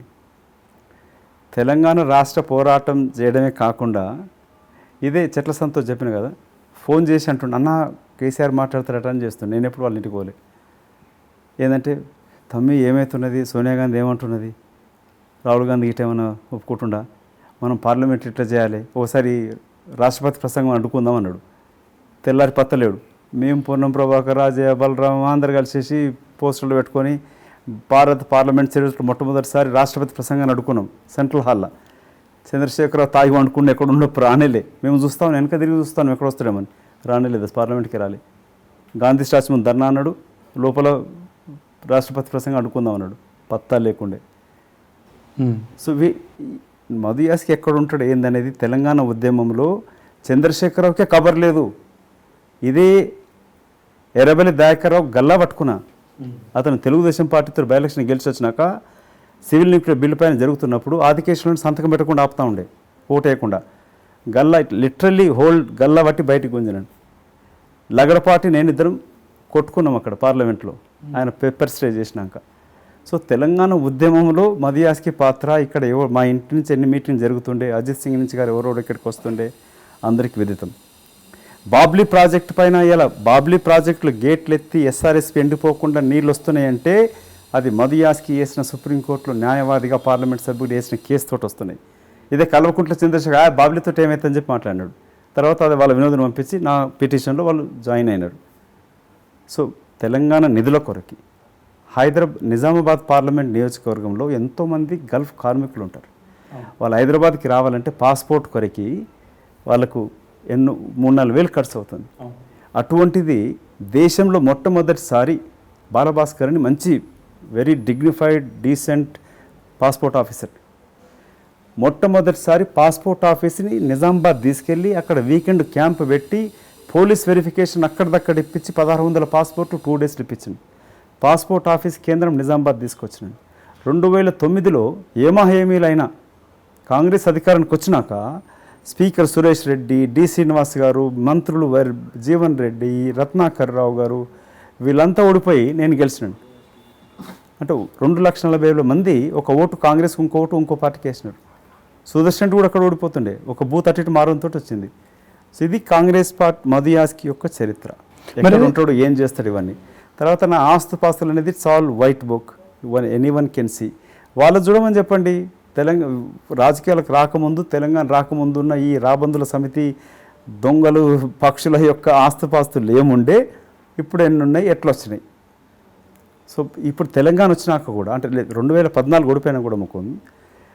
I became first national spokesperson. National spokesperson అంటే ఏంటి, టీవీలో డిబేట్లో పాల్గొనాలా అంటే రోజు పాల్గొంటూనే వస్తుంది, ఇక్కడ ఉంటూనే వస్తుంది కదా. ఈ విధంలో ఓడున్నాడు ఎక్కడున్నాడు, మరి ఆ విమర్శ ఎందుకు వచ్చిందంటారు? వాళ్ళు ఉట్టి బేకార్ విమర్శ. This are like what I'm saying. అంటే న్యాయవాదిగా మనం ఏదైనా కేసు అన్నప్పుడు ఆరోపణ చేసేటప్పుడు ఆధారాలు ఉంటాం. సో మాట్లాడుతున్న వాళ్ళకి అడగండి, అధికార ప్రతినిధి, కర్ణాటక రాష్ట్ర ఇన్ఛార్జ్, కర్ణాటక రాష్ట్రంలో తిరిగి కాంగ్రెస్ అధికారం రావడానికి కొరకు ఆ ఎమ్మెల్యేలందరినీ తీసుకొని హైదరాబాద్ తీసుకొచ్చింది ఎవరు? హైదరాబాద్ మీరు చాలా కీలక పాత్ర పోషించారు కదా అక్కడ. అవును, అప్పుడు ప్రముఖమైన పత్రికల్లో కూడా వచ్చింది, అంతటా కనబడుతూనే ఉంది కదా. So I'm still in charge of Karnataka. నిజామాబాద్లో కాంగ్రెస్ పార్టీ ఎందుకు ఉనికి కోల్పోతుంది, ఎందుకు అనుకున్న విధంగా లేకుండా 3rd ప్లేస్ 4th ప్లేస్కి వెళ్ళిపోవాల్సిన పరిస్థితి? ఇది చాలా బాధ కలిగించే విషయం ముకుంద్. నేను నా రాజకీయ జీవితం జన్మనిచ్చిందే నిజామాబాద్ పార్లమెంట్ నియోజకవర్గం, నిజామాబాద్ జిల్లా. నాకు అత్యంత కుటుంబ రిలేషన్స్ ఉన్నా కూడా ఇవాళ కాంగ్రెస్ పార్టీ ఆ దుస్థితికి వచ్చినప్పుడు నాకు బాధేస్తుంది. కానీ చాలా కారణాలు ఉన్నాయి అక్కడ. అంటే నా పైన పోటీ చేసి కవిత గెలవడం, తర్వాత క్రమంలో కాంగ్రెస్ నుంచి ఉన్న 3 సార్లు పీసీసీ ప్రెసిడెంటు, రాష్ట్రం అధికారం తీసుకోవడంలో రాష్ట్ర కమిటీతో కలిసి పనిచేసిన డి శ్రీనివాస్ గారు వెళ్ళిపోవడంతో అక్కడ కార్యకర్తలు కూడా పీసీసీ ప్రెసిడెంట్ వెళ్ళిపోతే మాకేందన్నట్టుగా వరుసగా వెళ్ళిపోయడం జరిగింది. తర్వాత 2019 కన్నా ముందు అంటే నేను అప్పటికే నన్ను మీరు కర్ణాటక ఇవన్నీ నేను చాలా ఇక్కడ కీలక పాత్రతో రావడం తగ్గిండే, పార్టీ అధినాయకత్వం కోరడం జరిగింది. మీరు భువనగిరికి వెళ్ళి పోటీ చేయమని చెప్పినట్టు. రాజగోపాల్ రెడ్డి సొంత కొడుకు పైన ప్రమాణం చేసిన అన్నా నువ్వు ఇక్కడికి రావాలంటే నేను మధుబాయ్ అట్లా అడగ పిల్లలు మనం తీసుకురావద్దు, నేను ఆలోచిస్తాను చెప్పినప్పుడు రమ్మని లెటర్ రాసిచ్చి కూడా ఆఖరికి వచ్చే వరకు వాళ్ళ బ్రదర్ని నల్గొండకి వెళ్ళి ఉన్న వెంకటరెడ్డిని తీసుకొచ్చి భువనగిరికి వెళ్ళి కాంటాక్ట్ చేయించినాడు. నేను ఎప్పుడు మారుతానని చెప్పలే, కానీ అప్పటికి నేను అడగలే కూడా. 2018-19 టికెట్ కూడా నేను నిజామాబాద్ నుంచి అడగలే. పార్టీ అధినాయకత్వం ఆఖరిలో మళ్ళీ వెళ్ళి అక్కడ పోటీ చేయమని చెప్పాడు, నేను పోటీ చేయాల్సి వచ్చింది అక్కడ. కానీ ఇవాళ కాంగ్రెస్ పార్టీ అంత క్షీణించడానికి కారణం అంటే అక్కడ ఉన్న నాయకులు కూడా కొందరు, నా ఎలక్షన్స్ ఇన్ఛార్జ్ ఉన్న నాయకుడు మాజీ మంత్రి నా నామినేషన్స్కి రాలే, నిజామాబాద్ పోకుండా ఆపినాడు. ఆఖరికి 3 రోజుల ఎలక్షన్స్ వారం ఉండగా నేను కాంగ్రెస్ ఓటు అడగనని చెప్పి రిజైన్ చేసేసినాడు. ఇట్లుంటే ఎడికెళ్ళి పార్టీ బలోపేతం అవుతుంది. సో ఇట్లా ఈ వర్గపోరుతో కూడా అక్కడ బలహీనం అవుతున్నది. తిరిగి ఇప్పుడు 2 పదవులు, కీలక పదవులు, campaigning committee chairman and working president కూడా నిజామాబాద్కి ఇవ్వడం జరిగింది. సో ఒక నూతన ఉత్సాహం వచ్చింది. నేను తిరిగి గతంలో కాంగ్రెస్ పార్టీ 9కి 9 స్థానాలు ఉండే, అవును, తర్వాత ఒక స్థానానికి వచ్చింది. ఇవాళ ఒక స్థానం కూడా లేకుండా పోయింది. తెలుగుదేశం గతంలో బలంగా ఉండే, అక్కడ మండవల వెంకటేశ్వరరావు వంటి మంచి నాయకుడు, వారు కూడా వెళ్ళి టీఆర్ఎస్ చేరడం జరిగింది. కానీ నిజామాబాద్ ప్రజలు చాలా ప్రేమ గల వాళ్ళు. అదే కవిత నా పేరును గెలిపించినాక అదే కవితను అబద్ధాలు చెప్పినందుకు, అవినీతులు కూరుకుపోయి అహంకారంతో ప్రవర్తించినందుకు ఓడగొట్టారు. ముఖ్యమంత్రి కూతురైనా ఓడగొట్టారు. టీఆర్ఎస్ పార్టీ అన్నిటికన్నీ ఎమ్మెల్యేలు గెలిచినా కూడా ఆమెను ఓడగొట్టారు. ధర్మపురి సంజయ్ అరవింద్ కూడా అలాగే అఫిడవిట్ రాసిస్తూ పసుపు బోర్డు తీసుకొస్తా అని చెప్పి ఉచిత హామీలు ఇచ్చినాడు. వాళ్ళ కేంద్ర అధికారం ఉండడం కూడా ఏం చేయట్లే. కాబట్టి వాళ్ళు ఒకసారి అవకాశం ఇస్తారు, వాళ్ళతో కలిసి ఉండకపోయి ఇచ్చిన హామీ నిలబెట్టకపోతే మాత్రం తిరిగి ఓడగొడతారు. సో నిజామాబాద్లో కూడా కాంగ్రెస్ పార్టీ ఇంక్లూడింగ్ తెలంగాణ రాష్ట్రమే కాకుండా, అందుకని రేపటి ఎన్నికల కన్నా ఇటు నిజామాబాద్లో, తెలంగాణలో 119 సీట్లలో అత్యధిక స్థానాలు 80-90 సీట్లు కాంగ్రెస్ గెలుస్తాని కొరకే ఈ ప్రచార కమిటీ బాధ్యతను తీసుకోవడం జరిగింది. నిజామాబాద్లో పసుపు బోర్డు మీరు ఇందాక అన్నట్టు వాటి మీద కాంగ్రెస్ వాళ్ళు ఎప్పుడు ధర్నాలు చేయటం కానీ, వాటి మీద రైతుల వైపు నిల్చోవటం కానీ ఎక్కడ జరగలేదు. ఎందుకని? లేదు, కాంగ్రెస్ కిసాన్ సెల్ అధ్యక్షుడు, మిగతా కాంగ్రెస్ అక్కడున్న వెంకటేషన్ పిల్లోడు కూడా యువ ఇంజనీర్ ఉండి రైతుల కొరకు పనిచేస్తా ఉన్నాడు అక్కడ, కోల వెంకటేష్ గిట. కాంగ్రెసే ఆర్మూర్ నుంచి గిట. వీళ్ళంతా కూడా ఎంతోమంది అంటే చిన్న చితక పెద్ద అందరూ, జిల్లా యంత్రాంగం నుంచి మిగతా నాయకులందరూ కూడా అటు పసుపు బోర్డు పైన కానీ, పసుపు బోర్డు కొరకి పసుపు రైతులతో కలిసి పనిచేయడం జరుగుతుంది. అసలు అత్యధిక నామినేషన్ వేసింది కూడా వాళ్ళకి ఆర్థిక సాయం కూడా మేము చేసినాం అప్పుడు, వాళ్ళు రైతుల కొరకు నిలబడ్డం వాళ్ళపైన. అసలు పసుపు శుద్ధి కర్మాగారం తీసుకొచ్చింది కమ్మర్పల్లిలో నేను 18 కోట్లు పెట్టి. శరద్ పవార్ గారు వ్యవసాయ శాఖ మంత్రి ఉన్నప్పుడు, ఇప్పుడు భారత ఉపరాష్ట్రపతి వెంకయ్యనాయుడు గారు నాతో వచ్చినాడు, అప్పుడు రాజ్యసభ మెంబర్ అతను. నేను రూలింగ్ పార్టీ ఎంపీ ఉండడంతో అతను వచ్చి, శరద్ పవార్ గారు నాకు అత్యంత వరకు అన్న సన్నిహితం, వారి కూతురు చెల్లెలు లాంటిది ఎంపీ, నా కొరకు నీ నియోజకవర్గం అని చెప్పి 18 కోట్లు ఇచ్చినాడు. దానికి అప్పుడు సోమనాథ్ చటర్జీ గారు వచ్చారు, దానికి ప్రారంభోత్సవం రోషయ్య గారు వచ్చారు ఆర్థిక శాఖ మంత్రిగా. అక్కడ ఏర్పాటు చేసింది నేను. డి శ్రీనివాస్ గారు, నరేంద్ర గారు రూరల్ డెవలప్మెంట్ మినిస్టర్ ఉన్నప్పుడు 2 కోట్ల రూపాయలు పనిముట్ల కొరకు, పసుపు శుద్ధి ఆరబెట్టడానికి కొరకు తీసుకొచ్చి ఇచ్చింది నేను. సో రైతు సమస్యలు దూరం పెట్టలే. అలీసాగర్ గుత్పా ప్రాజెక్టులు మొట్టమొదటి సమైక్య ఆంధ్రప్రదేశ్ రాష్ట్రంలో కాంగ్రెస్ 2004 అధికారానికి వచ్చినాక పూర్తి చేయబడింది. అది నిజామాబాద్ జిల్లాలో జరిగింది అది. సో వాళ్ళ ఇట్లాంటి అన్ని ఎన్నో అభివృద్ధి, పాస్పోర్ట్ ఆఫీస్ కూడా మీకు చెప్పినాను. ఈ 4 లేన్ మీకు రోడ్ గమనిస్తే కాంగ్రెస్ హయాంకి వచ్చినాక కదా, లేకపోతే ఎన్నో యాక్సిడెంట్ జరిగేది. నిజామాబాద్ టు ఆర్మూర్ ప్రతిరోజు ప్రతి వారం యాక్సిడెంట్స్ తోటి ఎంతోమంది చనిపోతూ ఉండే. ఆ రోడ్డు వెడల్పు అప్ టు జగిత్యాల వరకు చేయించడమే కాకుండా ఇవాళ ఆదిలాబాద్ నుంచి తోడుకొని నేషనల్ హైవే కూడా నేను ఎంపీ ఉన్నప్పుడు జరిగింది. ఇవన్నీ కూడా నిజాం సాగర్ మరమ్మతులో 500 కోట్ల పైన అప్పుడు శాంక్షన్ చేయించడం జరిగింది. ఈ ప్రాజెక్టులు పథకాల విషయానికి వచ్చినప్పుడు ఇప్పుడు పసుపు బోర్డు పరిస్థితి ఏంటి? నిజామాబాద్ రైతులకి పరిస్థితి, అధికార పార్టీ ఎంపీ తీసుకురావాలా, వాళ్ళేమో కేంద్ర మంత్రి ఇవ్వమని చెప్తున్నాడు, స్పైస్ బోర్డు అంటున్నాడు. స్పైస్ బోర్డు ఓనికి కావాలి. పసుపు బోర్డు తీసుకొని వస్తే మినిమం సపోర్టింగ్ ప్రైస్ వస్తుంది, ఎక్స్పోర్టింగ్ కొరకు అవకాశాలు పెరుగుతాయి. పసుపు ఇస్ వన్ ఆఫ్ ది, మీకు తెలిసి ఇవాళ కర్కుమెంట్ ద్వారా అక్కడ లిరాయ్ అని అసలు ఫుడ్ పార్క్ కూడా తీసారండి. ఫుడ్ పార్క్ వదిలేశారు. అది మేము సురేష్ రెడ్డి నేను ఉన్నప్పుడే కదా ఆ ఫుడ్ పార్క్ శాంక్షన్ చేసి ఇచ్చింది కూడా. ఆ ఫుడ్ పార్క్ శాంక్షన్ కూడా నేను ఎంపీగా ఉన్నప్పుడు శరత్ పవార్ గారు శాంక్షన్ చేస్తే దాని అమలు హరిసిమ్రత్ కౌర్ ఇస్ ఆల్సో మాకు మిత్రురాలు ఆమె ఉన్నప్పుడు అది కంటిన్యూ చేస్తుంది, కంప్లీట్ చేయడం జరిగింది. దాని ప్రారంభోత్సవానికి కొరకు కమిషన్లో ఉన్న చెల్లమ్మ గారు తీసుకొని దాన్ని వాయిదా వేస్తూ సంవత్సరం దాకా పొడిగిస్తున్నారు. ఆ ఫుడ్ పార్క్ పెట్టిన ఇద్దరు యుఎస్ ప్రమోటర్స్ ఉన్న ఫ్రెండ్స్, వాళ్ళ దగ్గర ఎన్ని లక్షలు గుంజేసినాడు. ఇవాళ అదే తారక రామారావు అన్న చెల్లెలు కలిసి 400 ఎకరాలని ఎంత 150 ఎకరాలు కుదించి కాజేసే ప్రయత్నం చేస్తూ ఉన్నారు. సో ఇవన్నీ చేసింది మేము. వాళ్ళు రైల్వే జగిత్యాల టు ఆర్మూరు దాకా నేనున్నప్పుడు కంప్లీట్ అయ్యి దేశంలో 11 ప్రాజెక్టులు పూర్తి కావాల్సిన రైల్వే ప్రాజెక్టులో జగిత్యాల నిజామాబాద్ ఉండే, దానికి పూర్తి నిధులు కేటాయించడం జరిగింది. మాధవనగర్ ఫ్లైఓవర్ కూడా నేను ఉన్నప్పుడు 33 కోట్ల రూపాయలు శాంక్షన్ చేయించడం జరిగింది. ఇవన్నీ ఇప్పుడు కొత్తగా వచ్చిన మంది అంత గతంలో కవిత మేము చేయలే, సెల్ఫీలు దిగొచ్చింది పిఎం తోటి, ఖుషి అయింది, ఫోటో పోస్ట్ చేసుకుంది తప్ప చేసింది ఏం లేదు. సరే, మీరు అరవింద్ ఏం చేస్తున్నాడు, అఫిడవిట్ రాసి ఇచ్చినాడు, నేను ఈ వారము 3 నెలలు తీసుకురాకపోతే రాజీనామా చేస్తాడు. ఎక్కడున్నాడు? ఇప్పుడు రైతు తిరగబాటు చేస్తారు. కాంగ్రెస్ పార్టీ పోరాటం ఉంది, కాంగ్రెస్ పార్టీ యొక్క కాంట్రిబ్యూషన్ ఉంది అక్కడ. సో కాంగ్రెస్ పార్టీ కార్యకర్తలు, నాయకులు, రైతులు అందరూ కూడా, జిల్లా ప్రెసిడెంటు, మిగతా నాయకులందరూ కూడా అక్కడ ఆరుమూరు నుంచి అటు బాల్కొండ నుంచి కూడా పోరాటం చేస్తూ ఉన్నారు. సో ప్రజలు తిరిగి ఒక్కసారి కాంగ్రెస్ పార్టీని అక్కడ ఆదరిస్తారని కూడా ఆశిస్తూ ఉన్నాం. మీరు చెప్పినట్టు కవిత గారు కానీ అరవింద్ గారు కానీ గెలిచిన తర్వాత ఏ ఒక్క నాయకులు కూడా అక్కడ రైతుల వైపు నిల్చున్న పరిస్థితులు కనిపించట్లేదు. నెక్స్ట్ మధు యాష్కి గారి స్టెప్ ఏ విధంగా ఉండబోతుంది? పసుపు రైతులు, బోధనల చెరుకు రైతుల కొరకు నేను సుదర్శన్ రెడ్డి గారు పాదయాత్ర చేసిన 3 రోజులు. చెరుకు నిజాం షుగర్ ఫ్యాక్టరీ తెలంగాణ వస్తే ఫ్యాక్టరీ తెరుచుకుంటుంటే నడుస్తున్న నిజాం షుగర్ ఫ్యాక్టరీని మూసేసిండ్రు కల్వకుంట్ల కవిత వాళ్ళ అయ్య చంద్రశేఖర్ రావు గారు. అక్కడున్న పేపర్ మిల్ మూసేసారు కాగజ్ నగర్లో, కమిషన్లు కక్కుర్తిబడి. ఇవాళ అటు చెరుకు రైతులు ఆరోగ్యమొచ్చారండు. ప్రభుత్వ ఆధీనంలో నడిచే చెరుకు ఫ్యాక్టరీ మూతబడుతుంది, ప్రైవేట్ ఆధీనంలో నడిచే కామారెడ్డిలో షుగర్ ఫ్యాక్టరీ కొనసాగుతుంటుంది. ఎట్లా? దాంట్లో కమిషన్లు వస్తున్నాయి కాబట్టి కొనసాగిస్తూ ఉన్నారు. అటు ఈ రైతులే కాకుండా నిజామాబాద్ ఆదిలాబాద్కి వెళ్తే కాటన్ పండించే రైతులు కానీ, మిర్చి రైతులు, ఖమ్మం వచ్చినప్పుడు అక్కడ రైతుల సమస్య మీకు తెలుసు. ఇవాళ వరి సాగు చేసే రైతులకు ఊరేసుకోమని చెప్పి ఊరేసుకునేటట్టుగా చేస్తున్నాడు కల్వకుంట్ల చంద్రశేఖరరావు. ఇటు రైతు సమస్యలు, రైతు బంధుతో ఎంత మోసం చేస్తున్నాడు. ఇచ్చే రైతు బంధు 5,000 అయితే ఎన్ని వేలకు వాళ్ళ దగ్గర గుంజుకుంటున్నాడు. ఎరువుల సబ్సిడీ తీసేసినాడు, ఉచిత ఎరువు అన్నాడు, అది ఇవ్వలే. విత్తనాల మీద సబ్సిడీ ఎత్తేసినాడు, అది కూడా తన కుటుంబీకులకు కరీంనగర్ వాళ్ళకి ఇచ్చేసినాడు. ఇట్లా అన్ని విధాల అవినీతికి పాల్పడుతూ సబ్సిడీ పనిముట్లోకి వచ్చి అది కూడా ఎత్తేసి రైతులకు రైతు బంధు పేరు మీద మోసం చేస్తూ ఉన్నాడు. సో ఇదే ఒక సమస్య అవుతే నిరుద్యోగులది. ఇవాళ యూనివర్సిటీస్ అన్ని ఆందోళనగా ఉన్నాయి, ఉద్యోగాలు లేవు. ఉస్మాన్ యూనివర్సిటీ మూతపడే పరిస్థితి, డబ్బులు టీచర్లు రిక్రూట్మెంట్ జరగల, కొత్త డిపార్ట్మెంట్లు స్టార్ట్ కాలే. గతంలో ఇప్పుడేమో ఫీజులు కట్టించి హాస్టల్ ఉండి చదువుకుంటుండే వాళ్ళు హాస్టల్కి వెళ్ళగొట్టేసినాడు. హాస్టల్ ఫీజులు ముందే కట్టించమని చెప్తున్నాడు. ఇప్పటిదాకా దమ్ము ధైర్యం ఇట్లా ఉంటే కల్వకుంట్ల చంద్రశేఖర్ రావు, కల్వకుంట్ల తారక రామారావు, కవిత, హరీష్, మీకు నీతి నిజాయితీగా ఉంటే, దమ్ము ఉంటే ఉస్మాన్ యూనివర్సిటీ మీద కాలు పెట్టండి. తెలంగాణ ఉద్యమంలో ఉస్మానియా యూనివర్సిటీ గుండకాయ లాంటిదని అప్పుడు హోంమంత్రి చిదంబరం గారు కేంద్ర ప్రభుత్వం నివేదిక ఇచ్చినాడు.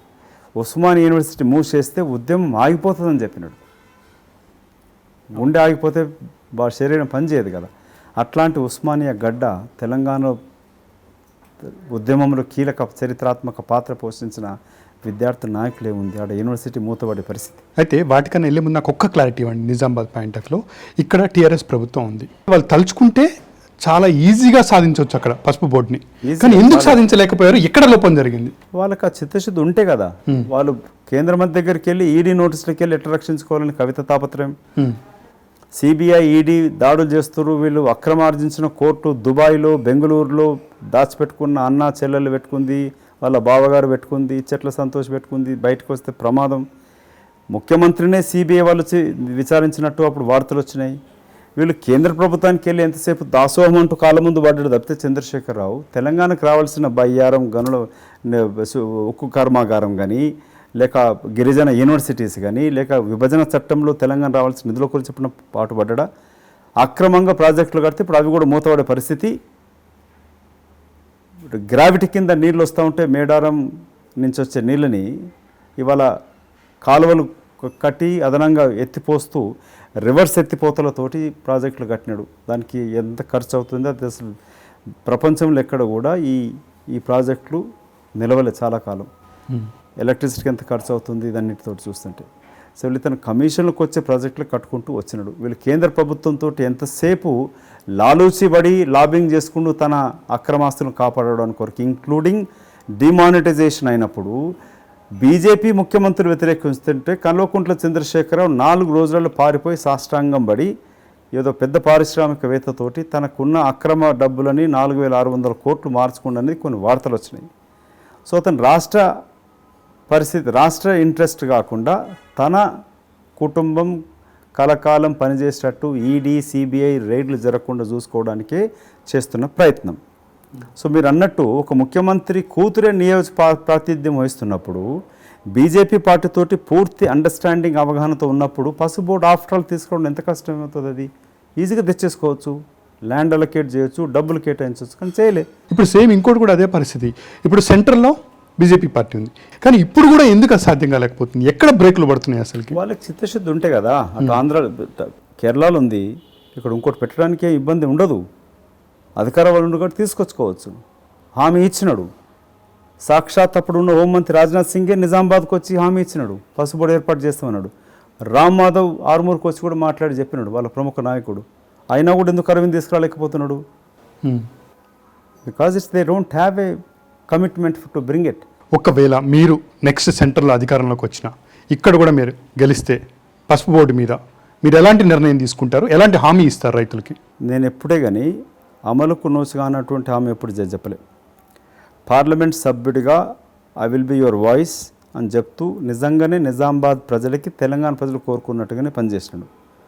నాకున్న అవగాహనతోటి గతంలో యూపీఏ పార్టీ పూర్తి బలం లేకుండే, వ్యవసాయ శాఖ కూడా కాంగ్రెస్ మంత్రి దగ్గర లేకుండే, కాబట్టి అప్పుడున్న నాకున్న దీంతో మా పూర్తి శక్తినంతా కూడా తెలంగాణ రాష్ట్ర ఏర్పాటు కొరకు ఉపయోగించడం తప్పితే ఈ పసుపు బోర్డుల గురించి మిగతా గురించి నేను ఎక్కువ సమయం కేటాయించలే. నాకున్న అండర్స్టాండింగ్ తోటి పసుపు బోర్డు ఈజ్ పాసిబిలిటీ. రేపు కేంద్రంలో కాంగ్రెస్ పార్టీ అధికారానికి వస్తే ఐ కెన్ సే 101% గ్యారంటీగా చెప్పగలుగుతాం, నిజామాబాద్కి పసుపు బోర్డు తీసుకురాగలుగుతాము, ఏర్పాటు చేయించి చూపిస్తాం. సరే, మీరు ఈ పథకాలు ప్రాజెక్టుల గురించి చెప్తున్నారు కాబట్టి ఇక్కడ ఒకటి క్లారిటీ ఇవ్వండి. దళిత బంధు పేరు ప్రముఖంగా అనిపిస్తుంది ఇప్పుడు ఎక్కడ చూసినా కానీ, దాని మీద మీరేమంటారు? దళితుల పార్టీ రాబంధువైన కల్వకుంట్ల చంద్రశేఖరరావు ఇవాళ కొత్తగా దళిత బంధు నినాదం ఎత్తుకున్నాడు. నా ప్రియమైన దళిత సోదరులారా, వనపర్తిలో మన బిడ్డ చనిపోయింది ఫీజు రియంబర్స్మెంట్ లేక. ఈ దుర్మార్గుడు దళిత ముఖ్యమంత్రిని చేయకపోతే తల నరుక్కుంటా అన్నాడు. నేను కాపల కుక్కలాగా ఉంటానన్నాడు. కానీ వాళ్ళు తెలిసి వచ్చింది ఇది కాపల కుక్క కాదు, కాటేసే నక్క కల్వకుంట్ల చంద్రశేఖర్ రావు అని. 3 ఎకరాల భూమి ఇయ్యలే, 165 అడుగుల అంబేద్కర్ గారి విగ్రహం అయితే స్థాపించలే. బ్రాహ్మణుడైన నాకు అత్యంత గురుతుల్యుడు ప్రణబ్ ముఖర్జీ గారు కాళ్ళు మొక్కుతాడు. అదే దళిత రాష్ట్రపతి అయిన కోవింద్ కాళ్ళు మాత్రం ముట్టడు, వీలైతే కాళ్ళు బట్టి గుంజేసే ప్రయత్నం చేస్తాడు. తెలంగాణ ద్రోహి అయిన నరసింహన్ కాలు మొక్కినాడు బ్రాహ్మణుడు కాబట్టి. అదే బలహీన వర్గాలకు సంబంధించిన తమిళ సాయికి మాత్రం కాలు మొక్కే ప్రయత్నం చేయడు. పక్క దళిత గిరిజన బలహీన వర్గాల వ్యతిరేకి దురహంకారి. దళిత బంధు అనేది ఒకసారి గమనించండి. దళిత బంధు ముందు మాట్లాడక ముందర కాంగ్రెస్ హయాంలో తీసుకొచ్చిన ఎస్సీ ఎస్టీ సబ్ ప్లాన్ ప్రకారంగా మినిమం తెలంగాణ జనాభా ప్రకారంగా 15,000 కోట్ల రూపాయలు రావాల్సి ఉండే. ఈ 7 సంవత్సరాల కాలంలో యోయో టీవీ ద్వారా నా ఛాలెంజ్ ముఖ్యమంత్రి చంద్రశేఖరరావుకి, నీ దళిత బంధు ప్రకటన కన్నా ముందు ఒక తెల్ల పేపర్ విడుదల చేయి, దాంట్లో ఇప్పటిదాకా ఎన్ని వేల కోట్లు దళితుల గురించి ఖర్చు పెట్టినావు, దళిత ఆఫీసర్స్ని మురళి గారిని తీసి పాకేసినావు, మొన్న నీకు ఉన్న ఆర్ఎస్ ప్రవీణ్ గారిని కూడా పీకేసినావు, నీ ప్రగతి భవన్లో ఏ ఒక్క దళిత ఆఫీసర్ దగ్గర లేడు నీకు వాళ్ళు ఎవరు దగ్గరికి తీయవు. అంబేద్కర్ గారి పేరున్న ప్రాణిత చేవాలని మార్చేసి కాళేశ్వరం చేసినావు, ఆడ కాటేస్తున్నావు, కమిషన్లు తింటున్నావు. దళితుడైన ప్రతిపక్ష నాయకుడు బట్టి అవి దళితుడికా వీనికా నేను జవాబు చెప్పేదంటూ ఎమ్మెల్యేని అక్రమంగా గుంజుకున్నావు, బర్రెలను గొర్రెలను కొన్నట్టు కొన్నావు. ఆ దున్నపోతులు అక్రమార్జన కొరకు, నీవు ఇచ్చే ఎంగిలి మెతుకుల కొరకు, కుక్కకు బొక్కేసినట్టు నువ్వు ఇచ్చే 6 కోట్లకు 10 కోట్లకు అమ్ముడు పోయి నీ దగ్గరకు వచ్చినారు. ప్రతిపక్ష హోదా లేకుండా తీసేసినావు. కాబట్టి ప్రతి దళిత విజ్ఞానులకు నా విజ్ఞప్తి, ప్రొఫెసర్ కాసిం గారి పైన దేశద్రోహం కేసు పెడతావు. వాళ్ళ గద్దరన్న పరిస్థితి ఏంటి? ఏ దళిత నాయకును చేరదీసినావు? నీ మంత్రివర్గంలో ఎంత దళిత సోదరులకు మంత్రి పదవులు ఇచ్చినావు? దళితులకు సంబంధించిన అంబేద్కర్ స్టడీ సెంటర్ అన్నావు, ఎక్కడ స్థాపించినావు? ఎస్, పివి నరసింహ గారు విగ్రహం కట్టించడం సంతోషం, నేను వారు ప్రధానమంత్రి వారి కింద పనిచేసినాను. కానీ అంబేద్కర్ విగ్రహానికి ఇప్పటిదాకా ఇటుక కూడా వేయలేదే నువ్వు. కాబట్టి నేను నిర్విధాంశంగా చెప్పగలుగుతా, ఛాలెంజ్ చేసి చెప్పగలుగుతాను, ఇతను దళితుల పార్టీ బంధువు, దళిత బంధువు కాదు. కాబట్టే దళితులలో ఉత్తేజం తీసుకురావడానికి కొరకి, అవగాహన కల్పించడానికి కొరకై కాంగ్రెస్ పార్టీ తెలంగాణ కమిటీ దళిత గిరిజన దండోరా మొదలు పెడుతున్నాం. అది కూడా ఆగస్టు 9 క్విట్ ఇండియా మూమెంట్ రోజు జరిగింది. తెల్లదొరలను పాలదోవడానికి కొరకు అప్పుడు కాంగ్రెస్ హయాంలో quit India movement Mahatma Gandhi గారు ప్రారంభిస్తే ఈ 7 సంవత్సరాల కాలంలో ఈ తెలంగాణ దొర దోచుకుంటున్న దోపిడీని కాళోజీ గారు చెప్పినట్టుగా పరాయివాడు ద్రోహం చేస్తే సరిహద్దు వరకు పాలదోలమన్నాడు, సొంతవాడు ద్రోహం చేస్తే పాతర పెట్టమని చెప్పినాడు. రాజకీయంగా పాతర పెట్టడానికి కొరకే ఈ అట్టడుగు వర్గాలకి భవిష్యత్తులో బీసీ గర్జన, మైనార్టీల గర్జన కూడా చేస్తాం. ఈ దళిత గిరిజన దండోరా ఇతను చేస్తున్న మోసాలని, బైరూపు వేషాలు, బట్టబాజు మాటలని, ఊసర వెళ్ళి రకాలు చేస్తున్న పరిపాలనని చూపించడానికి కొరకే ఈ దండోరా మొదలు పెడుతున్నాము. ఈ దళిత బంధు స్కీమ్ అనేది ఒక ఫార్స్. అది ఎన్నికల కొరకు గెలవడానికి కొరకు తీసుకొస్తున్న ప్రణాళిక. దళిత సోదరులకి వాడిచ్చే బిచ్చం అతనిది కాదు, అది మన డబ్బు. 10 లక్షలు ఇస్తానంటాడు, పంగనామాలు పెడతాడు. ఇది ఉట్టుట్టి బైరూపు మాటలు మాట్లాడతాడు. 100 మందికి ఇస్తాడు, మిగతా వాళ్ళకి ఇస్తుందిగా ఇస్తానంటాడు. 80 కోట్లు ఎక్కడున్నాయి? 7,000 కోట్లు గతి లేవు. దరిద్రుడు ఆర్టీసీ కార్మికులకు జీతాలు ఇస్తలేడు, ఉద్యోగస్తులకు జీతాలు లేవు ఇప్పటిదాకా. ఇక 10 లక్షలు ఇస్తాడట. పంగనామాలు పెడతానికి వస్తున్నాడు. జాగ్రత్త సోదరులారా, కాచుకొని ఉండండి. ఒకవైపు దళిత బంధు ప్రకటించిన అనంతరమే బీసీలు కూడా మా పరిస్థితి ఏంటి అని చెప్పేసి వాళ్ళు కూడా యుద్ధం చేయడానికి రెడీ అవుతున్నారు. దీన్ని ఏ విధంగా చూడవచ్చు? న్యాచురల్గానే బీసీ వర్గాలు, మైనార్టీ వర్గాలు, గతంలో బీసీ వర్గాలకు 26% అన్నో 34% కాంగ్రెస్ హయాంలో స్థానిక సంస్థలు రిజర్వేషన్ కల్పిస్తే ఆ ఉన్న రిజర్వేషన్ పీకేసి అటు హైకోర్టులో, సుప్రీంకోర్టులో జనగణాభాని ఇతను లెక్క తీసిందే. ఒకరోజు సర్వే చేసినాడు కదా, దాంట్లో 51% బీసీల జనాభా ఉందని చెప్పినాడు. ఆ ప్రాతిపదికన రిజర్వేషన్స్ రావాల్సి ఉండే, అది కూడా చేయలే. ఇవాళ ఫీజు రియంబర్స్మెంట్ లేకుంటే ఇంచుమించు 100 కాలేజీలు మొక్కుంది. డిగ్రీ ఇంజనీరింగ్ కాలేజ్ మూసివేయడంతో ఆయన పోలీస్ అధికారికి వాడికి ఏం తెలివి ఉంటుంది? వాడొచ్చి మీ కంప్యూటర్ ల్యాబ్ ఉన్నదా లేదా చూస్తాను, ప్రొఫెసర్ లేదా చూస్తానంటే గతంలో షో ఉంటుండే. దాంట్లో అంటే పోలీసు వాళ్ళ మీద జోకులు వేస్తుండే అన్నట్టు. అంటే ఏ ఉద్యోగం రాకపోతే పోలీసు ఉద్యోగం చేరమని చెప్పి, ఎక్కువ తెలివి లేకపోతే పోలీసు ఉద్యోగం చేరమని చెప్పి ఉన్నట్టు. అటువంటి పోలీసు వాళ్ళని పట్టుకుపోయి నువ్వు కాలేజీలో కంప్యూటర్ ల్యాబ్ ఉందా, ఇప్పుడు ప్రొఫెసరా చదువుకున్నాడని పోలీసు వాడు అక్కడ ఇన్వెస్టిగేషన్ చేస్తాను ఉంటుందా? అట్లా పెట్టించేసి 100 కాలేజ్ మూసేయడంతో అందులో ఎవరు నష్టపోయినారు? అంటే ఫీజు రియంబర్స్మెంట్ చేయాల్సి వస్తుంది. కాబట్టి ఎస్సీ, ఎస్టీ, బీసీ, మైనార్టీలు, అగ్రకులాలను పేదవాళ్ళకు కూడా కాంగ్రెస్ పార్టీ రిజర్వేషన్ కల్పించింది. ఫీజు రియంబర్స్మెంట్ ఇచ్చినాం. అది ఇవ్వకుండా, ప్రభుత్వం ఇవ్వకుండా బయటపడడానికి కొరకు అంటూ కాలేజీలు మూసేసినాడు. ఎంక్వైరీ పేరంటూ అది లేదు ఇది లేదంటూ. ప్రభుత్వ యూనివర్సిటీస్లోనే కాలేజీలో ఇవాళ పూర్తి వసతులు లేవు. అటువంటిది ప్రైవేట్ కళాశాలలో పూర్తి వసతులు ఎట్లుంటాయి? ఆ డిగ్రీ అంటూ వస్తే ముఖం వాళ్ళు అమెరికానో, ఆస్ట్రేలియానో, లండన్కో, మిగతా గల్ఫ్కో ఎక్కడికి వెళ్ళి ఉద్యోగం చేసుకుంటాడు వాడు. ప్రతి ఒక్క విద్యార్థులంతా ఏమి గోల్డ్ మెడల్ వచ్చినప్పుడు ఎక్కడో ఉద్యోగం చేసుకుంటూ ఉంటాడు. నేను రెగ్యులర్ కాలేజ్ కూడా అటెండ్ చేయకపోతుంది. కానీ అది సక్సెస్ఫుల్ ప్రాక్టీస్, నా లా ప్రాక్టీస్. నాకు చదువు చెప్పిన కాన్స్టిట్యూషనల్ ప్రొఫెసర్ నా దగ్గర జూనియర్గా చేరినాడు వచ్చి, ప్రొఫెసర్ ఇక్బాల్ అంటే అతను. సో నాకేం గోల్డ్ మెడల్ రాలేదు లా కాలేజ్లో. సో చదువుకున్న దానికి డిగ్రీకి ఫస్ట్ వచ్చేదానికి సంబంధం లేవు. కాలేజీలు మూసేయడంతో ఈ అట్టడుగు వర్గాలు చదువుకోవద్దు. అతనిది ఏంటంటే ఇప్పుడు బడుగు బలైన వర్గాలు చదువుకుంటే వాడు ఉద్యోగం అంటాడు. ఉద్యోగం వచ్చినాక రాజ్యాధికారం అంటాడు. కాబట్టి వీనికి చదువు రాకుండా చూసుకోవాలి. అందుకే గొర్రెలు, బర్రెలు, చేపలు, చేపలు ఈత చెట్లు, తాటి చెట్లు, సన్న బియ్యం, నల్ల నీళ్ళు అని చెప్తున్నాడు. గురుకుల పాఠశాల అంటే అసలు ఈ కల్వకుంట్ల పేరు కల్వకుంట్ల కాదు, అసలు కల్వకుండ అంటే ఎవడికోడు కలవద్దు అన్నట్టు. గొల్ల కుర్మ కలవద్దు, గోండ్లు లంబడోళ్ళు కలవద్దు, బెస్తోళ్ళు గుముద్రాజులు కలవద్దు అంటే వణుకోడు కలవకుండా ఉండడానికంటూ వివిధ కులాల పేరు పైన గురుకుల పాఠశాలను తెరిచినాడు. హుజురాబాద్ ఏదైతే ఉందో దానికి సంబంధించి ఇప్పుడు ఇది ప్రకటించడానికి కూడా ఒక ప్రెస్ కాన్ఫరెన్స్లో బహిరంగంగా ప్రకటించారు సీఎం గారు. దాన్ని ఏ విధంగా చూడొచ్చు? అది ఫక్తు ఎలక్షన్లు గెలవడానికి కొరకు చేస్తున్న తాపత్రయం. చాలామంది అడుగుతూ ఉంటారు, మీ కాంగ్రెస్ అభ్యర్థి ఎవరు అంటారు. హరిణి అసలు అధికార పార్టీ టీఆర్ఎస్కి అభ్యర్థి లేడు ఇప్పటిదాకా. మా కౌశిక్ రెడ్డిని తీసుకుపోయి చేర్చుకున్నాడు. వాడికి ఏమీ లేకుండే మొన్న టికెట్ ఇస్తే ఏదో రాహుల్ గాంధీ వచ్చినప్పుడు కారు నడుపుతుండే ఉత్తమ్ కుమార్ రెడ్డి బంధువు అని చెప్పి, అట్లా రాహుల్ గాంధీ కన్సర్న్లో పడితే ఏదో వీడేదో పొడుగు ఉన్నాడు, అటు ఉన్నాడు, యువకుడు అని చెప్పి టికెట్ ఇచ్చేయండి చేశారు. అట్లా టికెట్ వచ్చే వరకు ఏదో ఓటు వచ్చే వరకు ఎగిసి పడతా ఉండే. నీకు ఎవడే గతి లేక వాన్ తీసుకొని పోయి నెత్తిలెక్కించుకొని ఏదో వీరుడు శూరుడు అని చెప్తా ఉన్నావు. బీజేపీ పార్టీకి పోయిన వచ్చి 1700 ఓట్లు. ఇక వాడు మేమేంటే మేమని చెప్పి పీక్కునే ప్రయత్నం చేస్తున్నారు.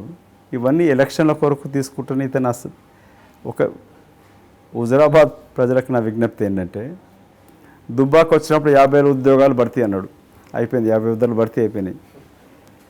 ఎమ్మెల్సీ ఎలక్షన్స్ వచ్చినాయి, ఇంకో 50,000 భర్తీ అన్నాడు, 1,00,000 అయిపోయింది. నాగార్జున సాగర్ ఉప ఎన్నిక వచ్చే వరకు ఇంకో 50 అన్నాడు, అదొక భర్తీ 1,00,000 అయిపోయింది. జిహెచ్ఎంసీ వరకు ఇంకో 50,000 భర్తీ అన్నాడు, 2,00,000 అయిపోయినాయి. ఇప్పుడు హుజురాబాద్ వచ్చేసరికి ఇంకో 50,000 ఉద్యోగాలు భర్తీ అంటున్నాడు. మరి ఈ దరిద్ర గొట్ట మాటలు నమ్మిరంటే నిండా మోసపోతారు. ఇది హుజురాబాద్ గెలుస్తానికి చేస్తున్న ప్రయత్నం. అక్కడి నుంచి తరిమి కొడితే కానీ ఓడిస్తే తెలిసి వస్తుంది. హుజురాబాద్లో మీ స్టెప్ ఏ విధంగా ఉండబోతుంది? అక్కడ ఎలక్షన్ కమిటీ చైర్మన్ ఉన్న దామోదర్ గారికి బాధ్యత అప్పచెప్పినాం. ఆయన రేపు అక్కడికి వెళ్తున్నాడు విజిట్కి.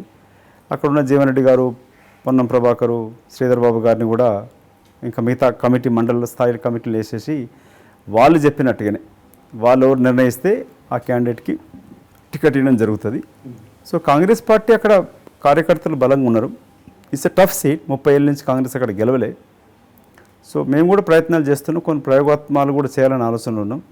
అది గిట్ట ఫలిస్తే అప్పుడు మీకు సర్ప్రైజ్ న్యూస్ కూడా చెప్తాం. సర్ప్రైజింగ్ న్యూస్ ఉంటుంది అంటారు హుజురాబాద్ విషయంలో? ప్రయత్నం మేము కూడా చేస్తున్నాం కదా, వాళ్ళు చేసినట్టు మేము కూడా చేయాలి కదా. ఎన్నికలు ఉన్నప్పుడే ఎత్తులు పై ఎత్తులు ఉంటాయి. సో రాజకీయ పార్టీ ఇట్స్ నాట్ ఎన్జిఓ కాదు కదా, గెలవాలని ప్రయత్నం చేస్తూ ఉంటాం. సరే, ఇక్కడ సందర్భం వచ్చింది కాబట్టి కాంగ్రెస్ వాళ్ళు త్రిశూల వ్యూహం ఒకటి చేయబోతున్నారు అన్నారు. ఆ త్రిశూల వ్యూహం ఏంటి? త్రిశూల వ్యూహం అని ఏం లేదు. మా నాయకుడు అధినాయకుడు శివభక్తుడు. సో త్రిశూలం అంటే నేను కూడా శివుని పూజిస్తూ ఉంటాను. సో రాహుల్ గాంధీ గారి ఆలోచన విధానంగా ఇక్కడ కూడా ప్రయోగాత్మలు పోరాటాలు జరుగుతాయి. ఒక మాట చెప్పాలంటే, ఇప్పటి వరకు చంద్రశేఖరరావు అజెండా సృష్టిస్తూ ఉండే, అతని అజెండా ప్రకారంగా చుట్టూ అందరు నడుచుకుంటూ ఉంటారు. సో అది ఇంకా జరగదు. నేను ఆలోచించేది ఇప్పుడు నేను కర్ణాటకలో ఇక్కడ కూడా ఏంటంటే, ప్రత్యర్థి పార్టీకి ముందు వాడు బలాబలాలు తెలుసుకొని అతని దగ్గర ఎన్ని క్షిపణులు ఉన్నాయి, ఎన్ని ట్యాంకులు ఉన్నాయి, దానికి మనం కూడా తయారు కావాలా, F-16 తీసుకొచ్చుకోవాలి. సో ఇక్కడ ఏంటంటే ఈ చంద్రశేఖరరావు యొక్క కుయుక్తులు, ఎత్తుగడలు, మా ఎమ్మెల్సీ రాముల్ నాయక్ ఇటు అతను పనిచేసి వచ్చిన వాళ్ళు ఉన్నారు. చెరుకు సుధాకర్ కూడా అతను పనిచేసినాడు. వాళ్ళందరికీ తెలుసు ఇతన్ని అసలు రంగు ఏందని తెలుసు వీళ్ళకి. సో ఇతని అసలు రంగు బయట తెలుసుకొని we are planning to set agenda by Congress party itself. ఇతను చేస్తున్న మోసాలని, అది ప్రచార కమిటీ చైర్మన్గా నేను ఒక కార్యకర్తను అనుకుంటాను. అది నా పైన కూడా ఒక ఇంపార్టెంట్ రోల్ ఏంటంటే, we have to set an agenda where government has to respond. Chandrashekar Rao వచ్చి రెస్పాండ్ చేసేటట్టుగా. మీది యోటీవీ విదేశాల్లో చాలా ఇంకెక్కువ popular, you are number 1 in US. అటు ఆస్ట్రేలియా కానీ ఇటు దుబాయ్కి వచ్చినప్పుడు ఉంటారు. దుబాయ్కి వస్తే పరిస్థితి ఇంత ఘోరంగా ఉంది. వాళ్ళకున్న రేషన్ కార్డు పీకేసినాడు. ఇప్పటిదాకా ఎన్ఆర్ఐ పాలసీ లేదు. తారక రామారావు ప్రైవేట్ విమానంలో పోతాడు, దుబాయ్లో విహారయాత్రలు చేసుకొని వస్తాడు. చెల్లమ్మ కూడా పోతుంది బతుకమ్మ అంటూ, బంగారు బతుకమ్మ గిఫ్ట్కి తీసుకొచ్చుకుంటుంది. బంగారు వడ్డానం కావాలి, బంగారు బతుకమ్మ గిఫ్ట్ ఇస్తే కానీ రానట్టది. కానీ అక్కడ బతుకులు మాత్రం ఎంత కష్టంగా ఉన్నాయి. మా జైత్యాల నుంచి తీసుకుంటే ఎంతోమంది 100,000 మంది పనిచేస్తారు కార్మికులు. నేను రాహుల్ గాంధీ గారిని తీసుకెళ్ళి లేబర్ క్యాంప్స్ తీసుకెళ్ళి అప్పుడు మీరు సపరేట్ సెల్ కూడా మెయింటైన్ చేసినారు అనుకుంటా. కాంగ్రెస్ మెయింటైన్ చేసినాను. అక్కడ అప్పుడు ఉద్యోగాలు కోల్పోతే వాళ్ళకి టికెట్ డబ్బులు ఇచ్చి కూడా తీసుకొచ్చినాము. ఎంతోమంది చనిపోతుంటే కూడా జగిత్యాల నుంచి ఉన్న కాంగ్రెస్ కొందరు కార్యకర్తలు కానీ 7 సంవత్సరాలు ఒక్కటి కూడా జరగలేదు. రంజిత్ గిట్ట డబ్బులు పోగు చేసుకొని వాళ్ళు వేసుకొని తీసుకొస్తూ ఉంటారు వాళ్ళని అక్కడికి. శవాలు చనిపోతే కూడా కంప్లీట్గా వాళ్ళను విస్మరించేసినాడు. వాళ్ళు ఆ ఒకరోజు సర్వేకి రాకపోవడంతో ఉన్న రేషన్ కార్డు కూడా బీకేసినాడు. సో ఇట్లా అన్ని వర్గాలు మోసం చేస్తున్న ఈ వ్యక్తికి నీ యోయో ద్వారా నా విజ్ఞప్తి ఏంటంటే, గతంలో మీరందరూ కూడా జై తెలంగాణ అంటూ ఈ టీఆర్ఎస్ పార్టీకి రాష్ట్ర సమితిని నమ్మిరు, ఓటేసారు, కాంగ్రెస్ను ఓడగొట్టారు. ఉన్నప్పుడు మీ బట్టలు కూడా ఊడవిక్తా ఉన్నాడు. కాబట్టి ఇప్పటికైనా మీరందరూ కూడా కాంగ్రెస్తో కలిసి రండి. అప్పుడు కూడా నేను మీ యొక్క నిజామాబాద్ నియోజకవర్గం కాకుండా ఎన్ఆర్ఐ కమ్యూనిటీ అంటే నేను కూడా ఎన్ఆర్ఐకి వచ్చిన కాబట్టి మై సెకండ్ నియోజకవర్గం ఎన్ఆర్ఐ అని చెప్తే ఎన్ఆర్ఐ కాన్స్టిట్యున్సీ అని చెప్తుంటే, కాబట్టి మీ వాయిస్గా నేను తెలంగాణ కొరకు పోరాటం చేసిన, ఇప్పుడు మీ వాయిస్గా కాంగ్రెస్ పార్టీ తరఫున ప్రచార కమిటీ చైర్మన్గా ఉన్నాను. ఈ దుబాయ్ నుంచి తోడుకొని అక్కడ కూడా ప్రచార కమిటీ శాఖలు ఏర్పాటు చేస్తూ ఈ కల్వకుంట్ల చంద్రశేఖరరావు ఆరచక పాలనకి చరమగీతం పాడాల్సిందిగా, ఆ పాడడంలో మీరు కూడా రావాల్సిందిగా కోరుకుంటున్నాను. మళ్ళీ మనం పీసీసీకి వస్తే రేవంత్ గారు వచ్చిన తర్వాత చాలా మార్పులే కనిపిస్తున్నాయి. ఇంకా ముందు ముందు ఎలాంటి మార్పులు రాబోతున్నాయి? మేము ఇప్పుడు కొత్త టీము ఒక నూతన హోప్ అయితే క్రియేట్ చేసినాం. ఒక ఉత్తేజం వస్తూ ఉంది. సో ఇటు రేవంత్ గారు కానీ నేను కానీ దామోదర్ నరసింహ కూడా కొన్ని రోజులు చాలా నిస్తేజంగా ఉండే, వారు కూడా ఇప్పుడు యాక్టివ్గా వస్తూ ఉన్నాడు. పట్టి విక్రమార్క గారు ఆల్రెడీ తెలంగాణ యావత్ ప్రయాణం చేసి వచ్చారు. శ్రీధర్బాబు నేను కూడా వెళ్ళి రావడం జరిగినది. ఇప్పుడు ఒక కాంగ్రెస్ పార్టీలో తిరిగి అంటే కాంగ్రెస్ పార్టీలో ఉత్తేజం కన్నా తెలంగాణ ప్రజలు కాంగ్రెస్ వైపు చూస్తూ ఉన్నారు. కల్వకుంట్ల కుటుంబ పాలనతోటి దోపిడితోటి మోసపోయిన ప్రతి వర్గము ప్రతి వ్యక్తి ఇవాళ బీజేపీ టీఆర్ఎస్ రెండు కూడా ఒకే నాణానికి ఉన్న రెండు ముఖాలు. వీళ్ళకు ఒక తోక ఇంకో ఎంఐఎం ఉన్నది. వీళ్ళు కాకుండా కాంగ్రెస్ తెలంగాణ ఎలాంటి రాజకీయ లబ్ధికి ఆశించకుండా ఇచ్చింది. కాబట్టి తిరిగి కాంగ్రెస్ పార్టీ నాయకత్వాన్ని అభివృద్ధి చెందుతుందని వాళ్ళు నమ్ముతున్నారు. కాంగ్రెస్ వైపు చూస్తున్నారు. రాహుల్ గాంధీ నాయకత్వం వైపు చూస్తున్నారు. మోదీ గారి నాయకత్వం కూడా ఫెయిల్ అయిపోయింది. ఇక్కడ మోదీ గారు నమ్మి ఓటేసేస్తే ఎట్లా నిట్ట ముంచేసినాడు. ఇవాళ పెట్రోల్ డీజిల్ ధరలు ముకుంద్ గారు మీరు కూడా your also working, your employees are there. ఎంత కష్టమవుతుంది. ఇప్పుడు గతం మేము కాంగ్రెస్ వాళ్ళు వీడినప్పుడు 54 రూపాయలు పెట్రోల్ లీటర్, ఇవాళ 104 రూపాయలకు వచ్చింది, 107 రూపాయలైంది. సో ఇప్పుడు అంటే ఇంచుమించు 36 లక్షల కోట్ల రూపాయలు కేంద్ర రాష్ట్ర ప్రభుత్వాలకు ఆదాయం వచ్చింది. 40 రూపాయలు 90 పైసలకు వచ్చే పెట్రోల్ని ఇవాళ కేంద్ర రాష్ట్ర సుంకాలతో కలిపితే 107 రూపాయలకు తీసుకొచ్చినాడు. వంట గ్యాస్ ధర, కుకింగ్ గ్యాస్ ఎంత పెరిగింది? 454 రూపాయల ఇప్పుడు 800 పైన పెరిగింది ఇప్పుడు. సో మీరు అన్నీ అంటే పెట్రోల్ ధరలు పెరగడంతో ఇది ఒక పెట్రోల్ తోటి ఒకటే కాదు, పప్పు దినుసు ధరలు ఇవన్నీ పెరిగినాయి. కానీ ప్రజలకు ఏమైపోయిందంటే ఈ ఈఎంఐతో రావడంతో మోటార్ సైకిల్ కొనడం, టీవీలు కొనుక్కోవడం, పెట్రోల్ కూడా ఉద్దరకు ఓపించుకొని క్రెడిట్ కార్డులు వచ్చేసినాయి. కాబట్టి దాంట్లో బాధ తెలియట్లే. కానీ ఒకసారి గమనించాల్సిన అవసరం ఉన్నది. మీరు మీ ఛానల్ ధర చూస్తే వాళ్ళకి కానీ ఇప్పుడు తెలిసి రావాలి ఈ పెట్రోల్ డీజిల్ ధరలు పెరగడంతో ఎంత ఆర్థిక భారం పడుతుంది.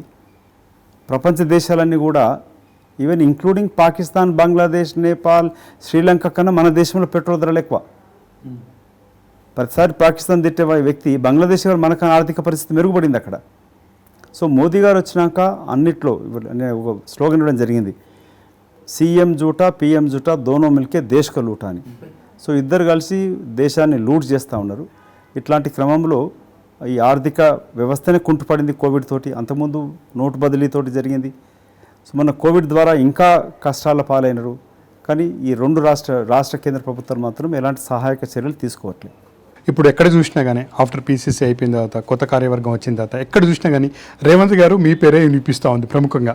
దాన్ని ఏ విధంగా అభివర్ణించవచ్చు? ఆఫీస్లీ అంటే రెండు కీలక పదవులు కదా. రేవంత్ రెడ్డి గారు పీసీసీ అధ్యక్షుడు, నేను క్యాంపెయినింగ్ కమిటీ చైర్మన్.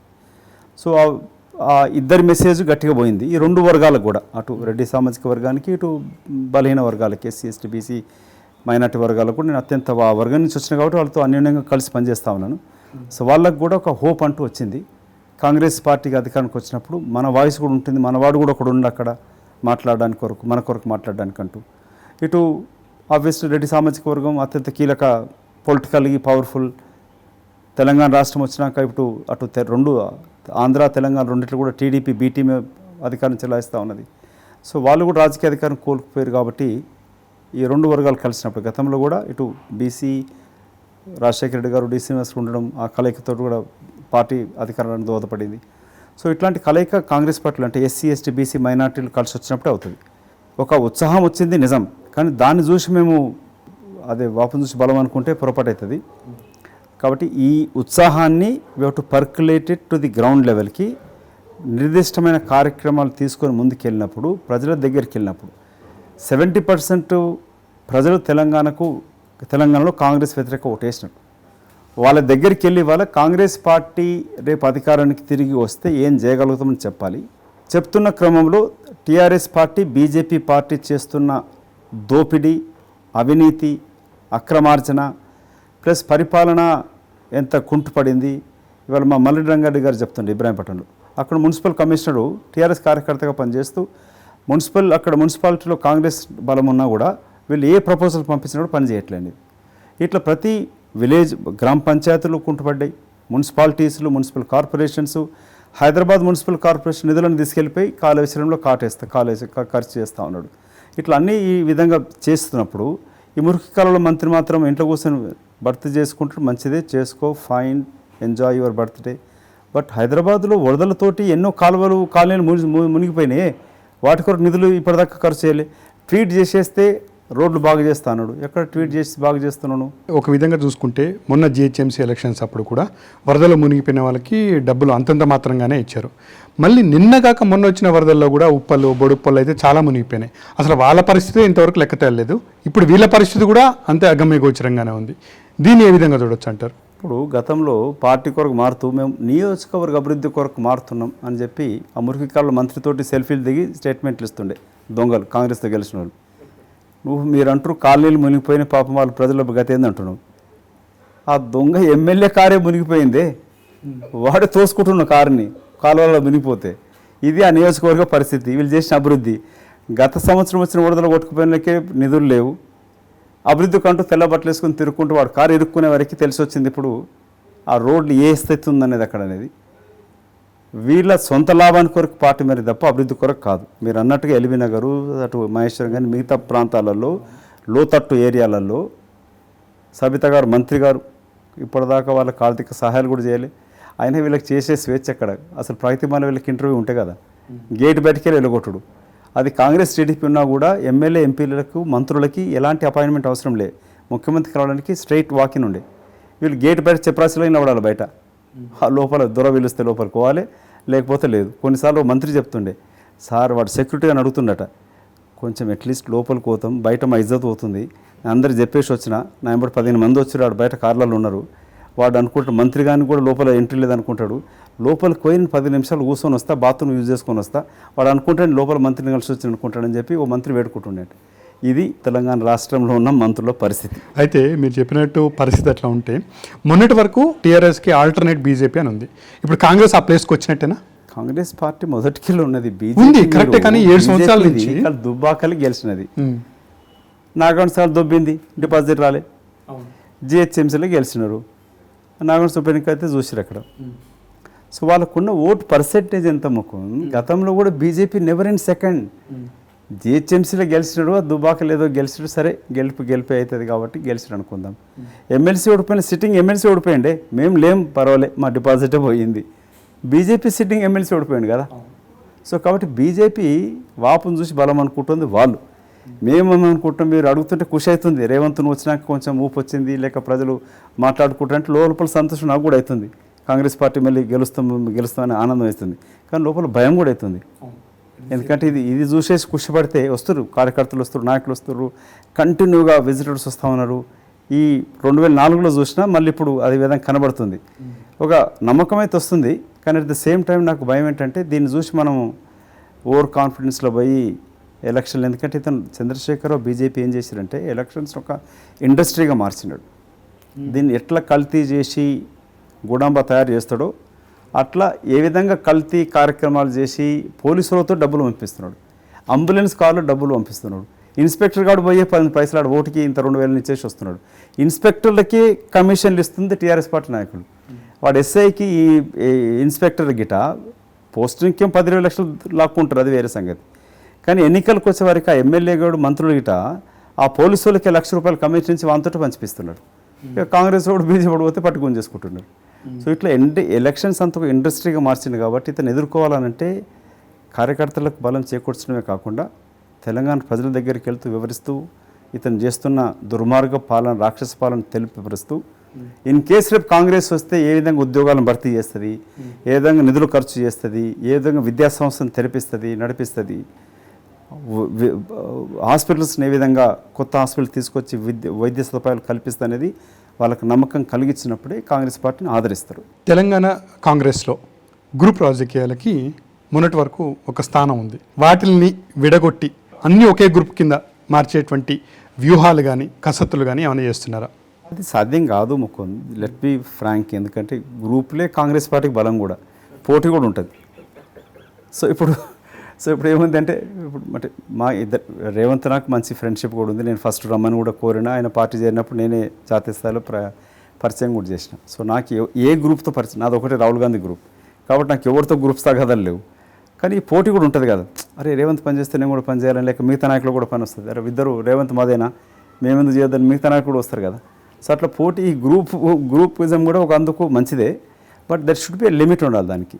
సో ఆ హద్దులు దాటినప్పుడు అధినాయకత్వం ఉంటుంది.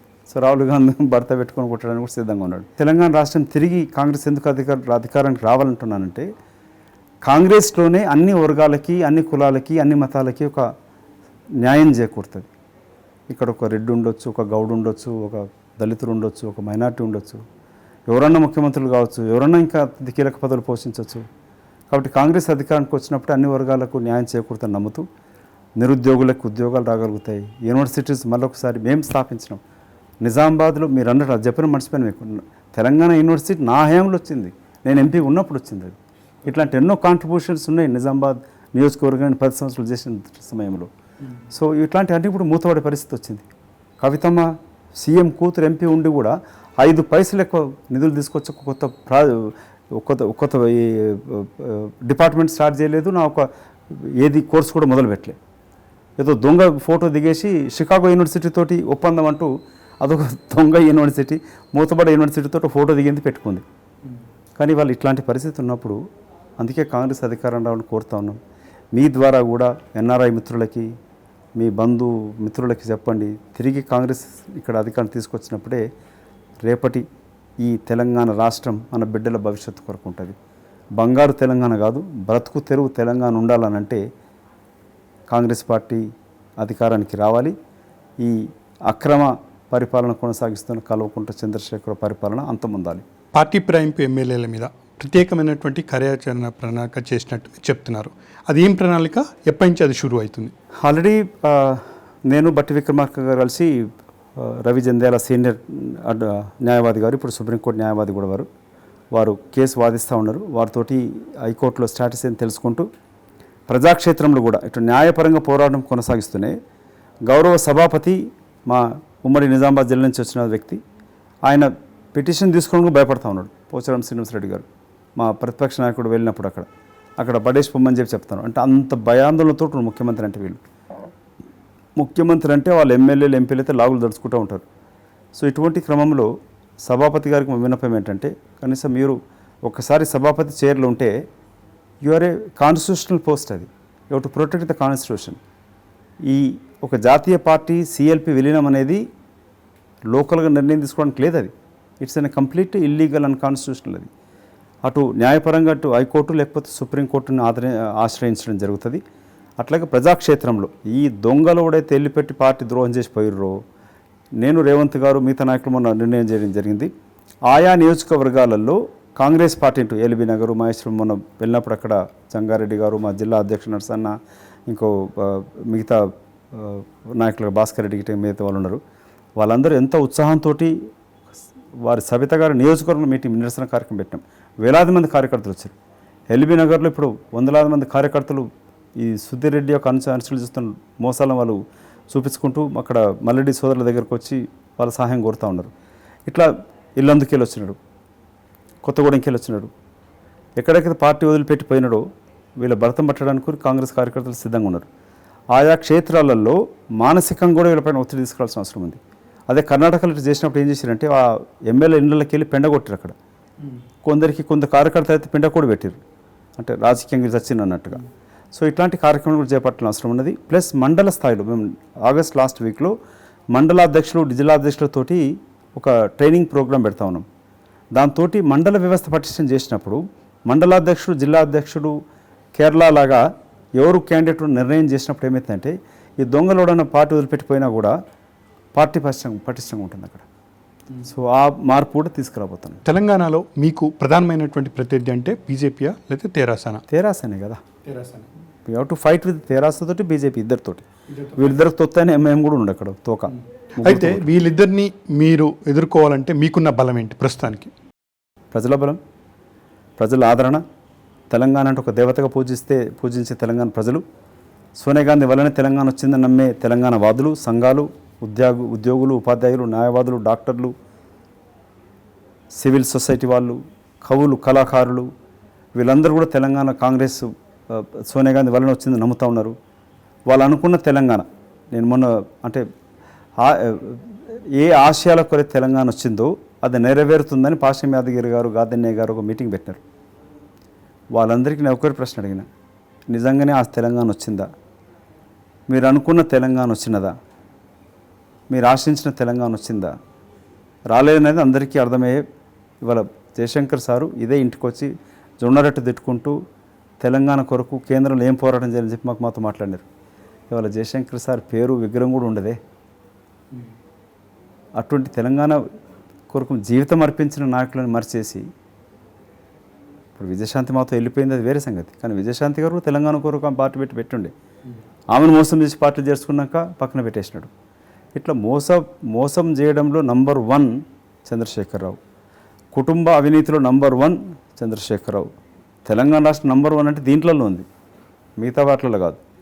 కాబట్టి తెలంగాణలో కాంగ్రెస్ బలోపేతం తిరిగి అధికారం రావడాలంటే, ఈ తెలంగాణ భవిష్యత్తు బాగుండాలంటే కూడా ఈ మార్పులు అవసరం. కాంగ్రెస్ పార్టీ ప్రయత్నం చేయబోతుంది.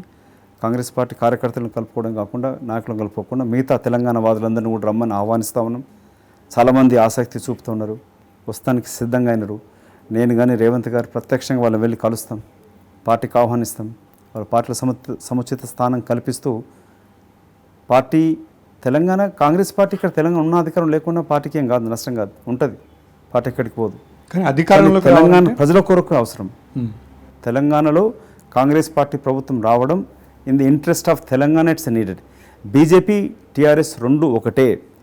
You will not be surprising. రేపు వచ్చే ఎన్నికలలో బీజేపీ టీఆర్ఎస్ ప్రత్యక్ష పొత్తు పెట్టుకుంటుంది. మొన్నటిసారి ఎన్నికలలో కూడా మీరు ఒకటి గమనించండి, ఇదే బీజేపీ నాయకులు ఏం మాట్లాడారు? హైదరాబాద్ పాత నగరానికి వెళ్ళి భాగ్యనగరం టెంపుల్కి వచ్చిరాట, ఏదో విజిట్కి టూరిస్ట్ లాగా పోయేసి వచ్చినాడు. భాగ్యనగరం పేరు మార్స్తున్నారు. ఇప్పటిదాకా కూడా మాట్లాడిండా? మార్చు దూరం మెరుగు. ఇప్పటిదాకా మాట కూడా మాట్లాడతలేరే. అంటే వీళ్ళు మోసం, ఎన్నికలు వచ్చే వరకు మతాన్ని రెచ్చగొట్టడం లేక సెంటిమెంట్ రెచ్చగొడుతూ లబ్ధి పొందే ప్రయత్నం చేస్తారు. కాబట్టి టీఆర్ఎస్ బీజేపీ ఇద్దరు ఒకటనేది ప్రజలకు అర్థమవుతా ఉంది. ఈ మధ్య చూస్తుంటే తెలంగాణలో కేసీఆర్ పథకాల మీద పోరాటాలు, ఉద్యమాలు మొదలవుతున్నాయి. ఎందుకు ఈ మధ్యనే మొదలవుతున్నాయి ఇవి? అరే పథకాలంటే ముకుంద్ గారు పంగనామాలు పెట్టడానికే కదా. పథకాలు ప్రకటనల మట్టుకే మిగిలిపోయినాయి. అర్థమవుతుంది ప్రజలకి, ఈ దొంగ మాకు పంగనామాలు పెడుతున్నాడు, ప్రకటన మట్టుకే పరిమితం చేస్తున్నాడు, రిక్రూట్మెంట్ ఏం జరుగుతలేదు, పథకాలు రిక్రూట్మెంట్ ఇక్కడ కావట్లే. ఒకటే సింపుల్ లెక్క.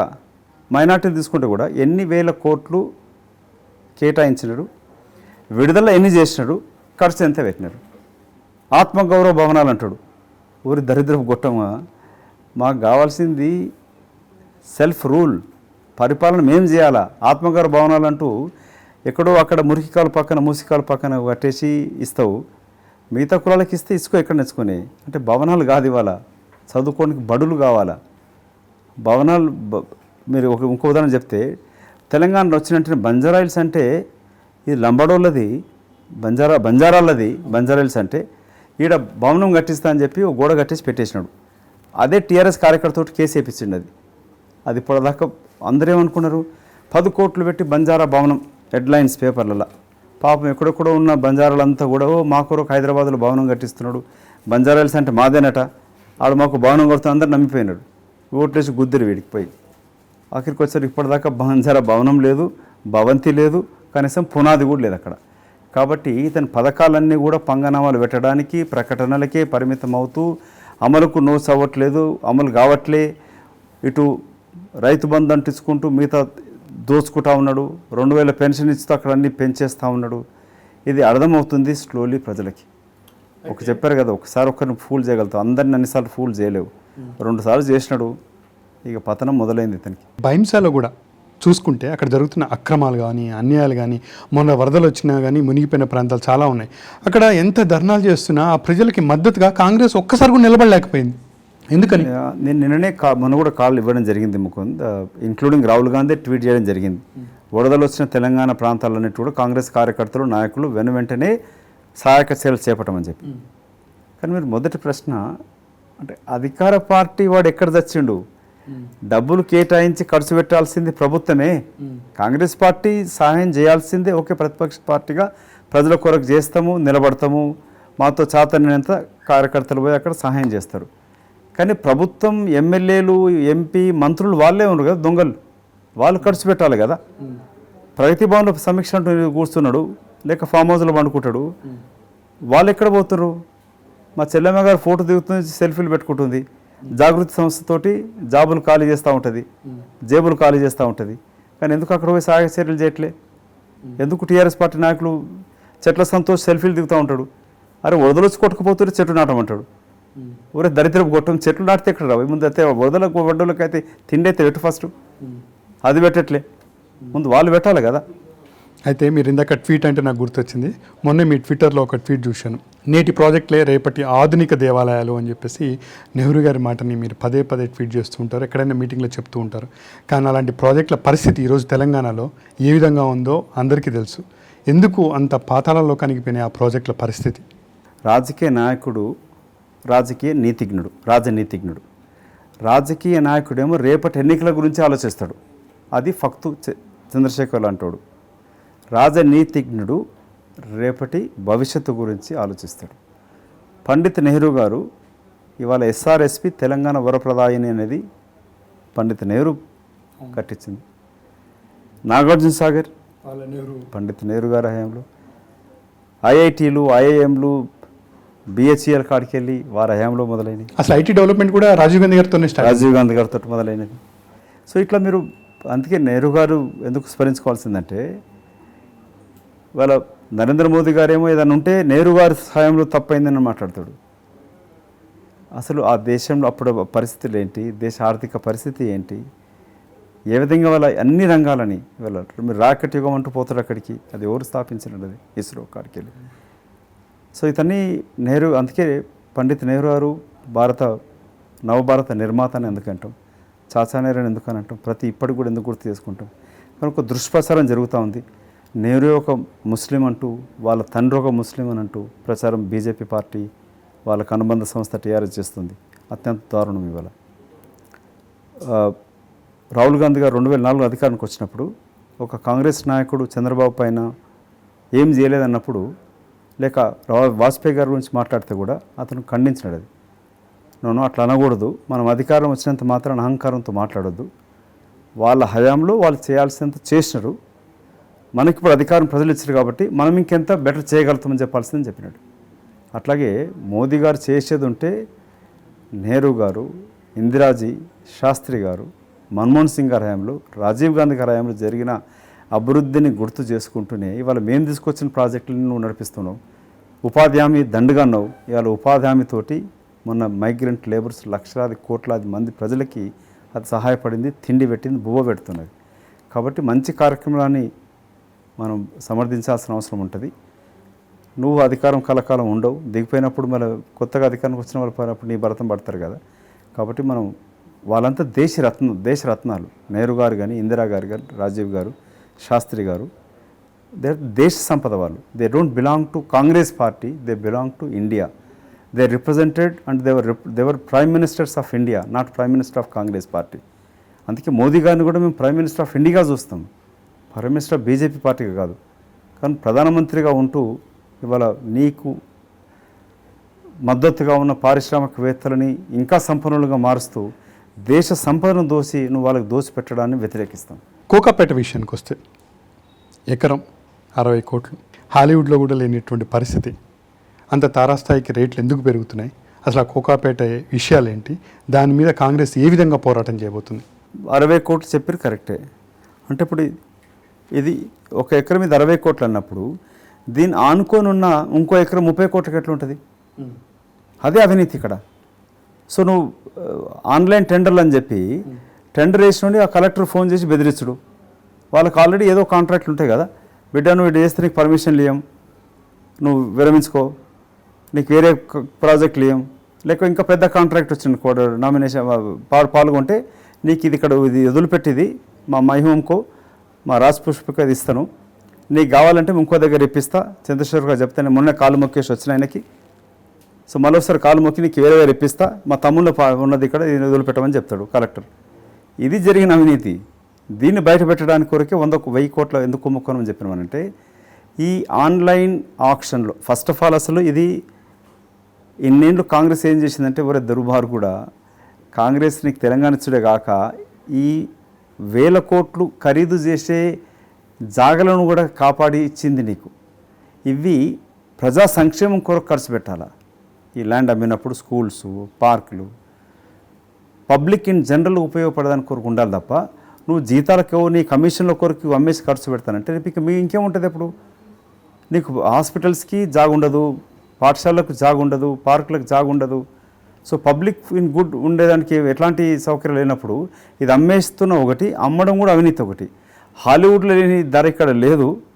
హాలీవుడ్ కన్నా మించిపోయి హాలీవుడ్ తార స్థాయి కన్నా ఎదిగిన తారక రామారావు, పేరు తారక రామ పెట్టుకున్నాడు కానీ అతను యాక్టర్ కాదు, యాక్టింగ్ చేస్తూ దోసుకుంటున్నాడు.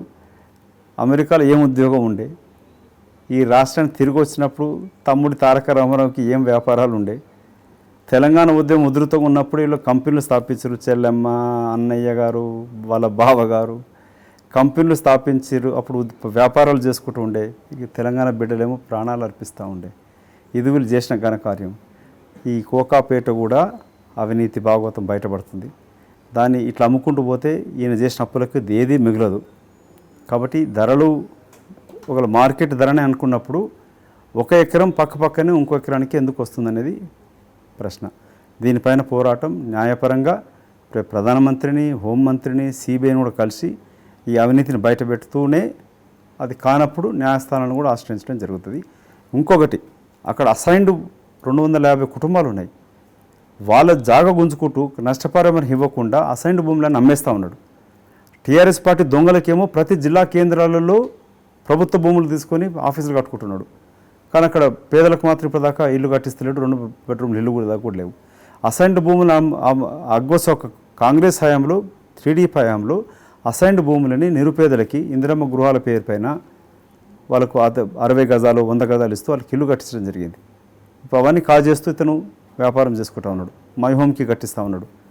మై హోమ్ వాళ్ళకి ఇంచుమించు మన రియల్ ఎస్టేట్ అతను చెప్తున్నాడు 7,000 ఎకరాలు హైదరాబాద్ చుట్టుపక్కల రామేశ్వరరావుకి వచ్చింది. ఎక్కడికి వచ్చింది? ఇతను అడ్డికి పావు సేర్లాగా తీసి వాళ్ళకి కట్టబెడుతుంది కాబట్టి ఇంత వస్తుంది. ఇప్పుడు ఫీనిక్స్ అని అనుకుంటా ఒకటి, వాళ్ళ దగ్గర కవిత గారు జాగృతికి ఆయన కట్టే విల్లాలు, గోల్ఫ్ విల్లాలలో తీసేసుకొని ఈ జాగృతికి రైతు చనిపోయిన కుటుంబాలకు అతను ఒక కాంట్రిబ్యూషన్ ఇస్తూ ఉంటాడు. ఇట్లా వీళ్ళ అవకతవకలు చాలా ఒకటి బయటకు వస్తూ ఉన్నాయి. అవన్నీ బయటకు తీస్తే వీళ్ళ అవినీతిని భాగవతం అదే అటు నిఘా సంస్థలకి న్యాయపరంగా ప్రజాక్షేత్రంలో కూడా పోరాటం చేస్తాం. అయితే ఇందాక మీరు అన్నట్టు తెలంగాణ ఉద్యమంలో ఉన్నప్పుడు అదే కేటీఆర్ గారు ఈ భూములు అమ్మొద్దు, వీటిని ఉంచాలి, కాపాడాలి అని చెప్పి పత్రికాముఖంగా గాను చాలా టీవీ ఛానల్లో గాను ఈ మధ్య వీడియో కూడా చాలా పాపులర్ అవుతుంది, వైరల్ అవుతుంది. అలాంటి వ్యక్తి ఇప్పుడు ఈ విధంగా చేస్తున్నారు.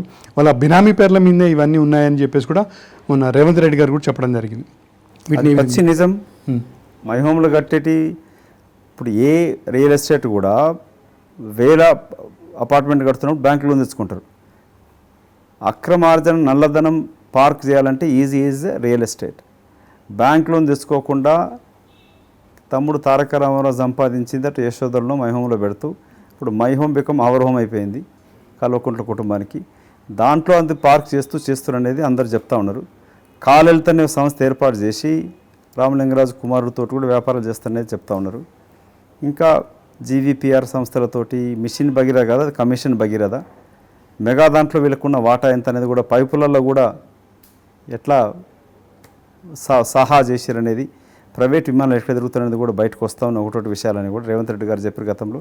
ఫామ్ హౌస్ పైన కూడా అప్పుడు ఏ విధంగా 111 జీవో కింద ఎట్లా ఎకరాలు చేశారనేది కూడా బయటకు వస్తూ ఉంది. సో వాళ్ళు అనుకుంటున్నారు వాళ్ళు చేసిన అవినీతి ఎంత ఉందనంటే సో మచ్ ఎవిడెన్స్ ఉన్నది.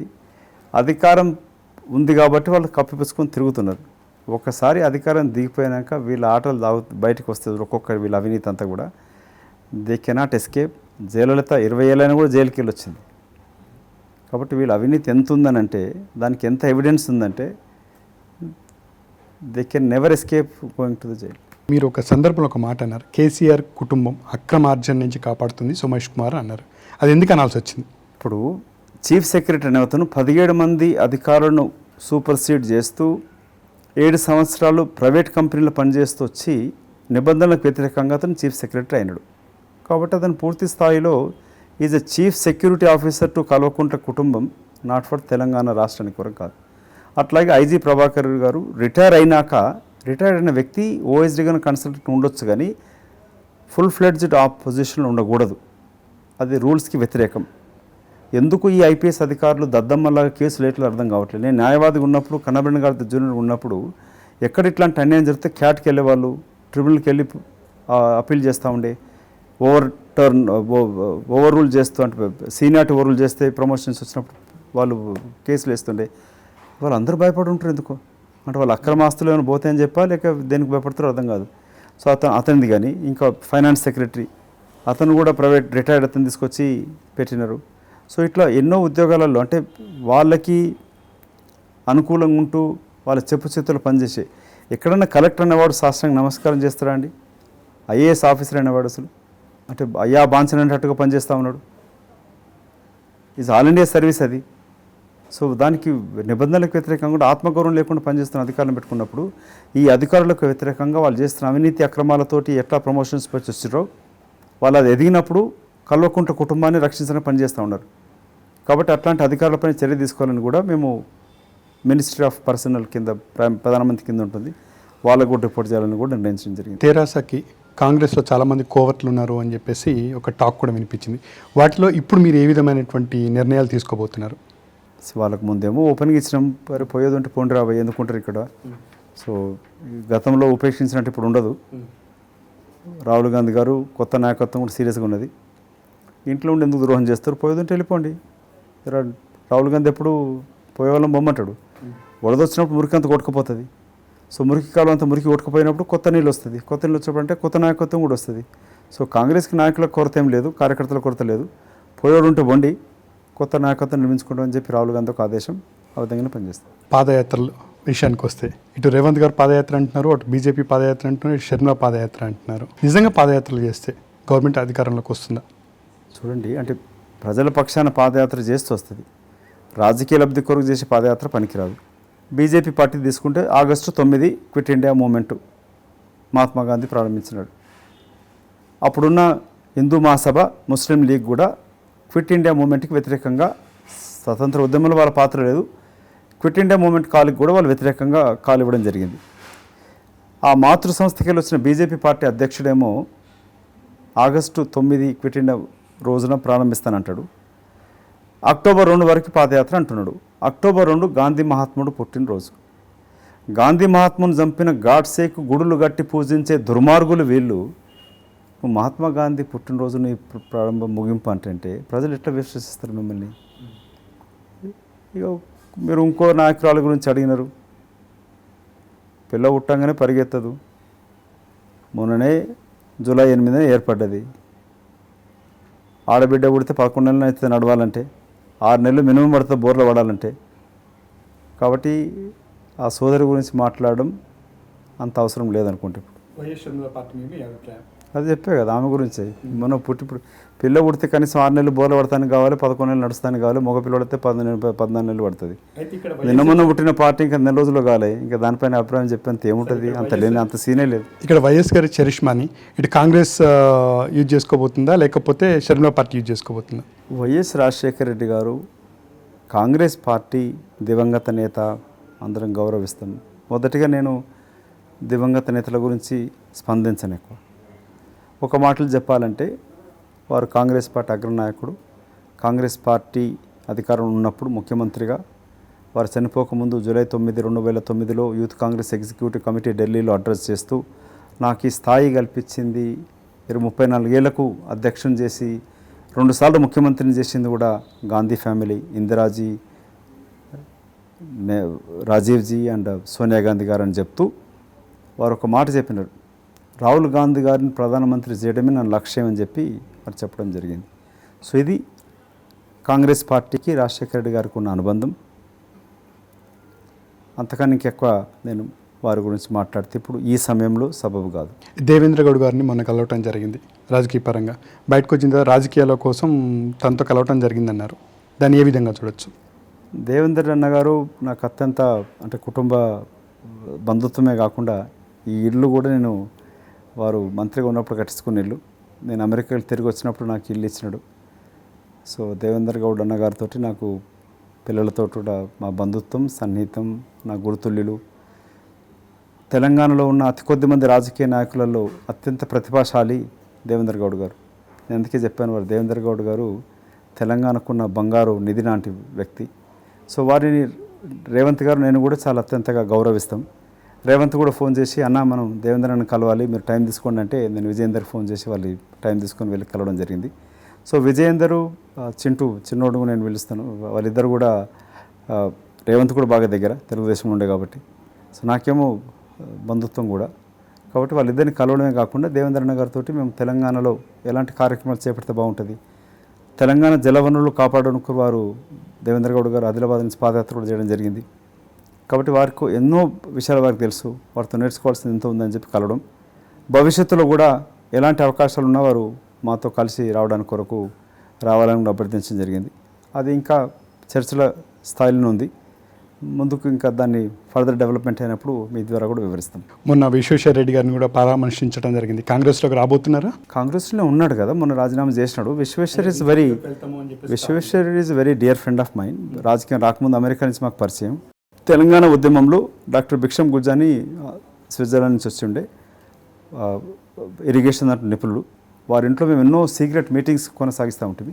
సో వారితోటి చాలా దగ్గర సంబంధాలు ఉన్నాయి, మిత్రత్వం ఉంది. ప్లస్ వారితోటి ఈ వికారాబాద్ ఏరియాలో వారి తాతగారు పేరు పైన జిల్లా ఉన్నది, వారి తండ్రి గారు గొప్ప న్యాయమూర్తి. కాబట్టి వారికి ఉన్న నా మిత్రత్వమే కాకుండా తెలంగాణ రాష్ట్రం వారు ఎంతో కష్టపడ్డారు ఏర్పాట్లో. తర్వాత క్రమంలో కూడా వారు ఒక సిద్ధాంతపరంగా విభజించి బయటకు రావడం జరిగింది. సో అటు వారికి సన్నిహిత మిత్రులు ఇటు ఢిల్లీలో ఉన్నారు, ఇక్కడ ఉన్నారు. కాబట్టి ముందు కూడా మనం కలిసి పనిచేయాలనే పనిచేయాలి తెలంగాణ కొరంటూ వాళ్ళు కోరడం జరిగినది. నేను కానీ రేవంత్ గారు కానీ ఇంకా వారితో ఈ తెలంగాణ కొరకు పోరాటం కొనసాగిస్తూ ఉంటాం. ముందుకు కూడా వారు కలిసి వస్తారని చెప్పి ఆశిస్తా ఉన్నాం. ఆ సమయం వచ్చినప్పుడు మేమే వారు సగౌరవంగా వాళ్ళని ఆహ్వానించుకొని పార్టీలు తీసుకొచ్చుకుంటాం.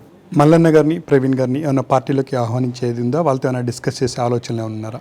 Mallanna Naveen is a very dear friend of mind. బాతాల పోషటి తీసడంలో ఇద్దరం కలిసి పనిచేసినాం. దాంట్లో ఎన్నోసార్లు చర్చించుకోవడం జరిగింది. నా పార్లమెంట్ ఎన్నికలు కూడా నాకు వచ్చి సహాయం చేసినాడు. సో ఇవాళ నిజంగా అన్కాంప్రమైజ్డ్ ఫైట్ విత్ టీఆర్ఎస్ తోటి పోరాటం చేస్తున్నాడు. టీఆర్ఎస్ పార్టీ మంత్రులు, ఎమ్మెల్యేలు, ఎంపీల యొక్క అక్రమ ఆర్జనను కూడా బయట పెడతా ఉన్నాడు. ఈ నీడ్సే తెలంగాణ సమాజం సపోర్ట్ కూడా. అట్లాంటి వాళ్ళకు కూడా నేను ఏంటంటే యూనిట్ బిగ్గర్ ప్లాట్ఫామ్ కావాలనంటే అది కాంగ్రెస్ పార్టీ నిజమైన వేదిక. గతంలో కొందరు కాంగ్రెస్ యొక్క నాయకులతో మీకు మనస్పర్ధలు ఉండొచ్చు, లేక వారు సాయన అవకాశం ఇవ్వకపోయి ఉండొచ్చు. మల్లన్న గతంలో ఎమ్మెల్సీ టికెట్ అంతకన్నా ముందు కాంగ్రెస్ పార్టీ టికెట్ పైన పోటీ చేయడం జరిగింది. కానీ కొందరి నాయకుల యొక్క సరైన ఆదరణ చేయకపోవడం, అతని సూచనలు అంగీకరించకపోవడంతో విభేదించి బయటికి వెళ్ళిపోయినాడు. సో నేను వారితో చాలా కొన్ని విషయాలలో ప్రొఫెసర్ విషాధరన్ గారు మల్లన్న గారిని కలిసి ఎన్నో విషయాలు చర్చించి మాట్లాడుకోవడం జరిగింది. అంటే ఆర్ఎస్ ప్రవీణ్ గారు మొట్టమొదటికి వచ్చినప్పుడు బయటకు వచ్చి మరి అతను రాజీనామా చేస్తూ దళిత ముఖ్యమంత్రి అనేది మోసం, దళిత బంద్ అనేది కూడా మోసం అని చెప్తా అంటా ఉన్నాడు. కానీ we have to wait and see whether is truly fighting against Chandrashekar Rao యొక్క అక్రమ ప్రామిసులు అనొచ్చు, లేక మోసపూరిత ప్రామిసులతోటి మోసగిస్తున్నని ఒక మాట్లాడుతున్నాడా, లేక నిజంగానే లేక అక్కడ ఓట్లు చీల్చడానికి కొరకు లేక కేసీఆర్ ఆడిన పావా అనేది మాకు తెలియదు. ఇంకా ఇఫ్ ఈ truly fighting for Dalit cause కొరకు అయితే మేము వీఆర్ ఆల్సో విత్ హిమ్. వారే కాదు ఇంకెవరు కలిసి వచ్చినా కూడా నేను గతంలో తెలంగాణ కొరకు పోరాటం జరుగుతున్నప్పుడు జెండా ఏదైనా తెలంగాణ అజెండా కదలాలని చెప్పినాను. కాంగ్రెస్ పార్టీలో ఉంటూ కాంగ్రెస్ నాయకులు వ్యతిరేకిస్తే వాళ్ళతో విభేదించడం జరిగింది. అట్లాగే ఇప్పుడు జెండా ఏదైనా ఎజెండా తెలంగాణ రక్షణ, ఈ తెలంగాణ కాపాడడం కొరకు ప్రవీణ్ గారు కానీ, మల్లన్న కానీ, కత్తి కార్తీక కానీ, ఇంకెవరు ఎవరు వచ్చినా కూడా విద్యార్థి నాయకులు ఎంతోమంది ఉన్నారు. వరంగల్ రవి నుంచి ఇంకా నాయకుడు బాలలక్ష్మి, తెలంగాణ ఉద్యమంలో పోరాటం చేసిన వాళ్ళు ఉన్నారు. వాళ్ళంతా కలిసి కైలాష్ కానీ అందరూ కలిసి వస్తుంటే వాళ్ళందరినీ కూడా దగ్గర తీసుకుంటాం. ఇటు విద్యార్థులు కానీ, ప్రజా సంఘాల నాయకులు కానీ, అప్పుడు పోరాటం చేసిన వాళ్ళు కానీ, ఇంకా వివిధ చిన్న చిన్న పార్టీలు పెట్టుకున్న వాళ్ళు కానీ, వాళ్ళు వస్తానంటే వాళ్ళని కలుపుకొని రమ్మని ఆహ్వానిస్తూనే కాంగ్రెస్ పార్టీ సరైన వేదిక మీకు. మీరందరూ కూడా సోనియా గాంధీ గారిని వెళ్ళి పర్సనల్ కృతజ్ఞతలు చెప్పినారు తెలంగాణ ఇచ్చినందుకు. కాబట్టి ఇప్పుడు మీ పైన కూడా ఒక బాధ్యత ఉంది. ఆశయాలు ఆశించిన తెలంగాణ సిద్ధించలేదు కాబట్టి కలిసి రండి, కాంగ్రెస్తో చేయగలపండి. Let's come and save Telangana. ఒకవేళ వీళ్ళిద్దరూ ఏ పార్టీతో కలవకుండా ఇండివిజువల్గా రాజకీయాల్లోకి వస్తే ఏమైనా మార్పులు జరగబోతాయా? ఏ విధంగా ఉండబోతాయి రాజకీయాలు? కాన్స్టిట్యూషనల్ రైటు, ఎవరైనా పార్టీ పెట్టుకోవచ్చు, ఏదైనా చేయొచ్చు. బట్ కాజ్ కొరకు చిత్తశుద్ధితో పనిచేస్తే అప్పుడు సక్సెస్ కూడా ఉంటుంది. నేను వారితో కోరుకునేది, మీరు ఆశించిన ఆశయాలు కాంగ్రెస్తో నెరవేరుతాయని అనుకున్నప్పుడు కాంగ్రెస్తో రండి. మీరు ఆశించిన తెలంగాణ కావాలనుకుంటున్నప్పుడు, మీ ఏ వర్గాలకైతే రాజ్యాధికారం కావాలనుకుంటున్నారో, ఏ వర్గాల అభ్యున్నతి కొరకైతే మీరు ఆరాటపడుతున్నారో, అది రాహుల్ గాంధీ గారితో మాట్లాడిస్తాను.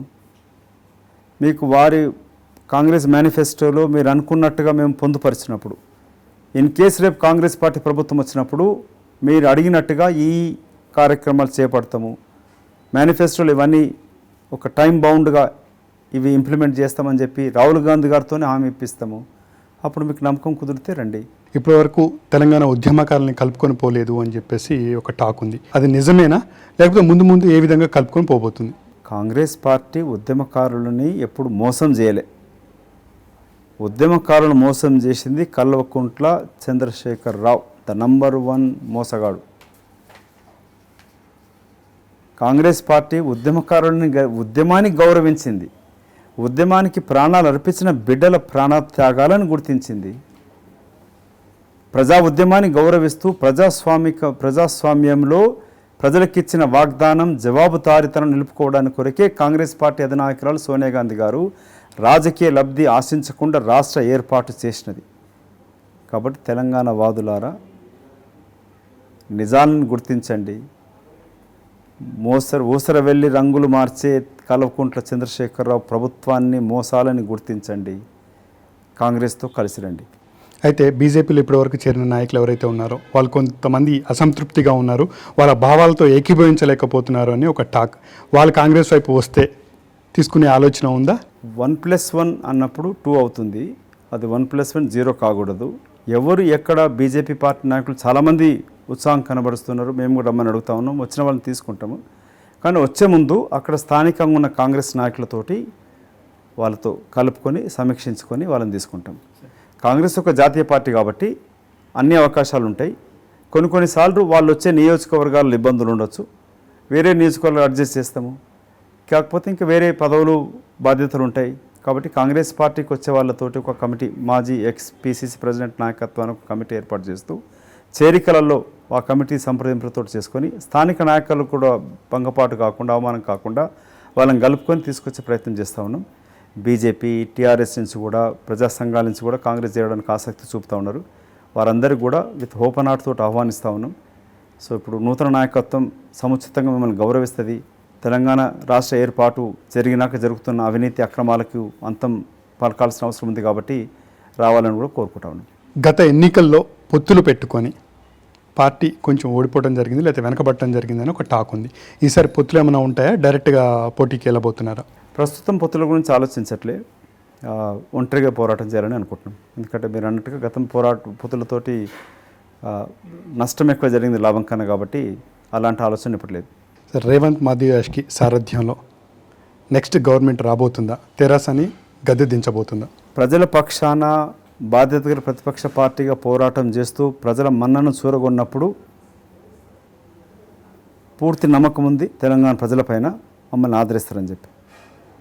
ఒక టీముగా పనిచేస్తూ కాంగ్రెస్ పార్టీ భవిష్యత్తు కొరకు కాకుండా రాజకీయ లబ్ధి ఆశించకుండా రాష్ట్ర ఏర్పాటు చేసిన కాంగ్రెస్ పార్టీ కార్యకర్తలంగా, నాయకులుగా సోనియా గాంధీ గారి నాయకత్వాన, రాహుల్ గాంధీ గారి నాయకత్వాన్ని పనిచేస్తూ ఈ త్యాగాలతో తెచ్చుకున్న ఈ తెలంగాణ రాష్ట్రాన్ని రేపటి మన బిడ్డల భవిష్యత్తుకు బాగుండాలని అనుకుంటే ఈ తెలంగాణను కాపాడుకోవాలనుకుంటే అది కాంగ్రెస్ పార్టీ చేయగలుగుతుంది.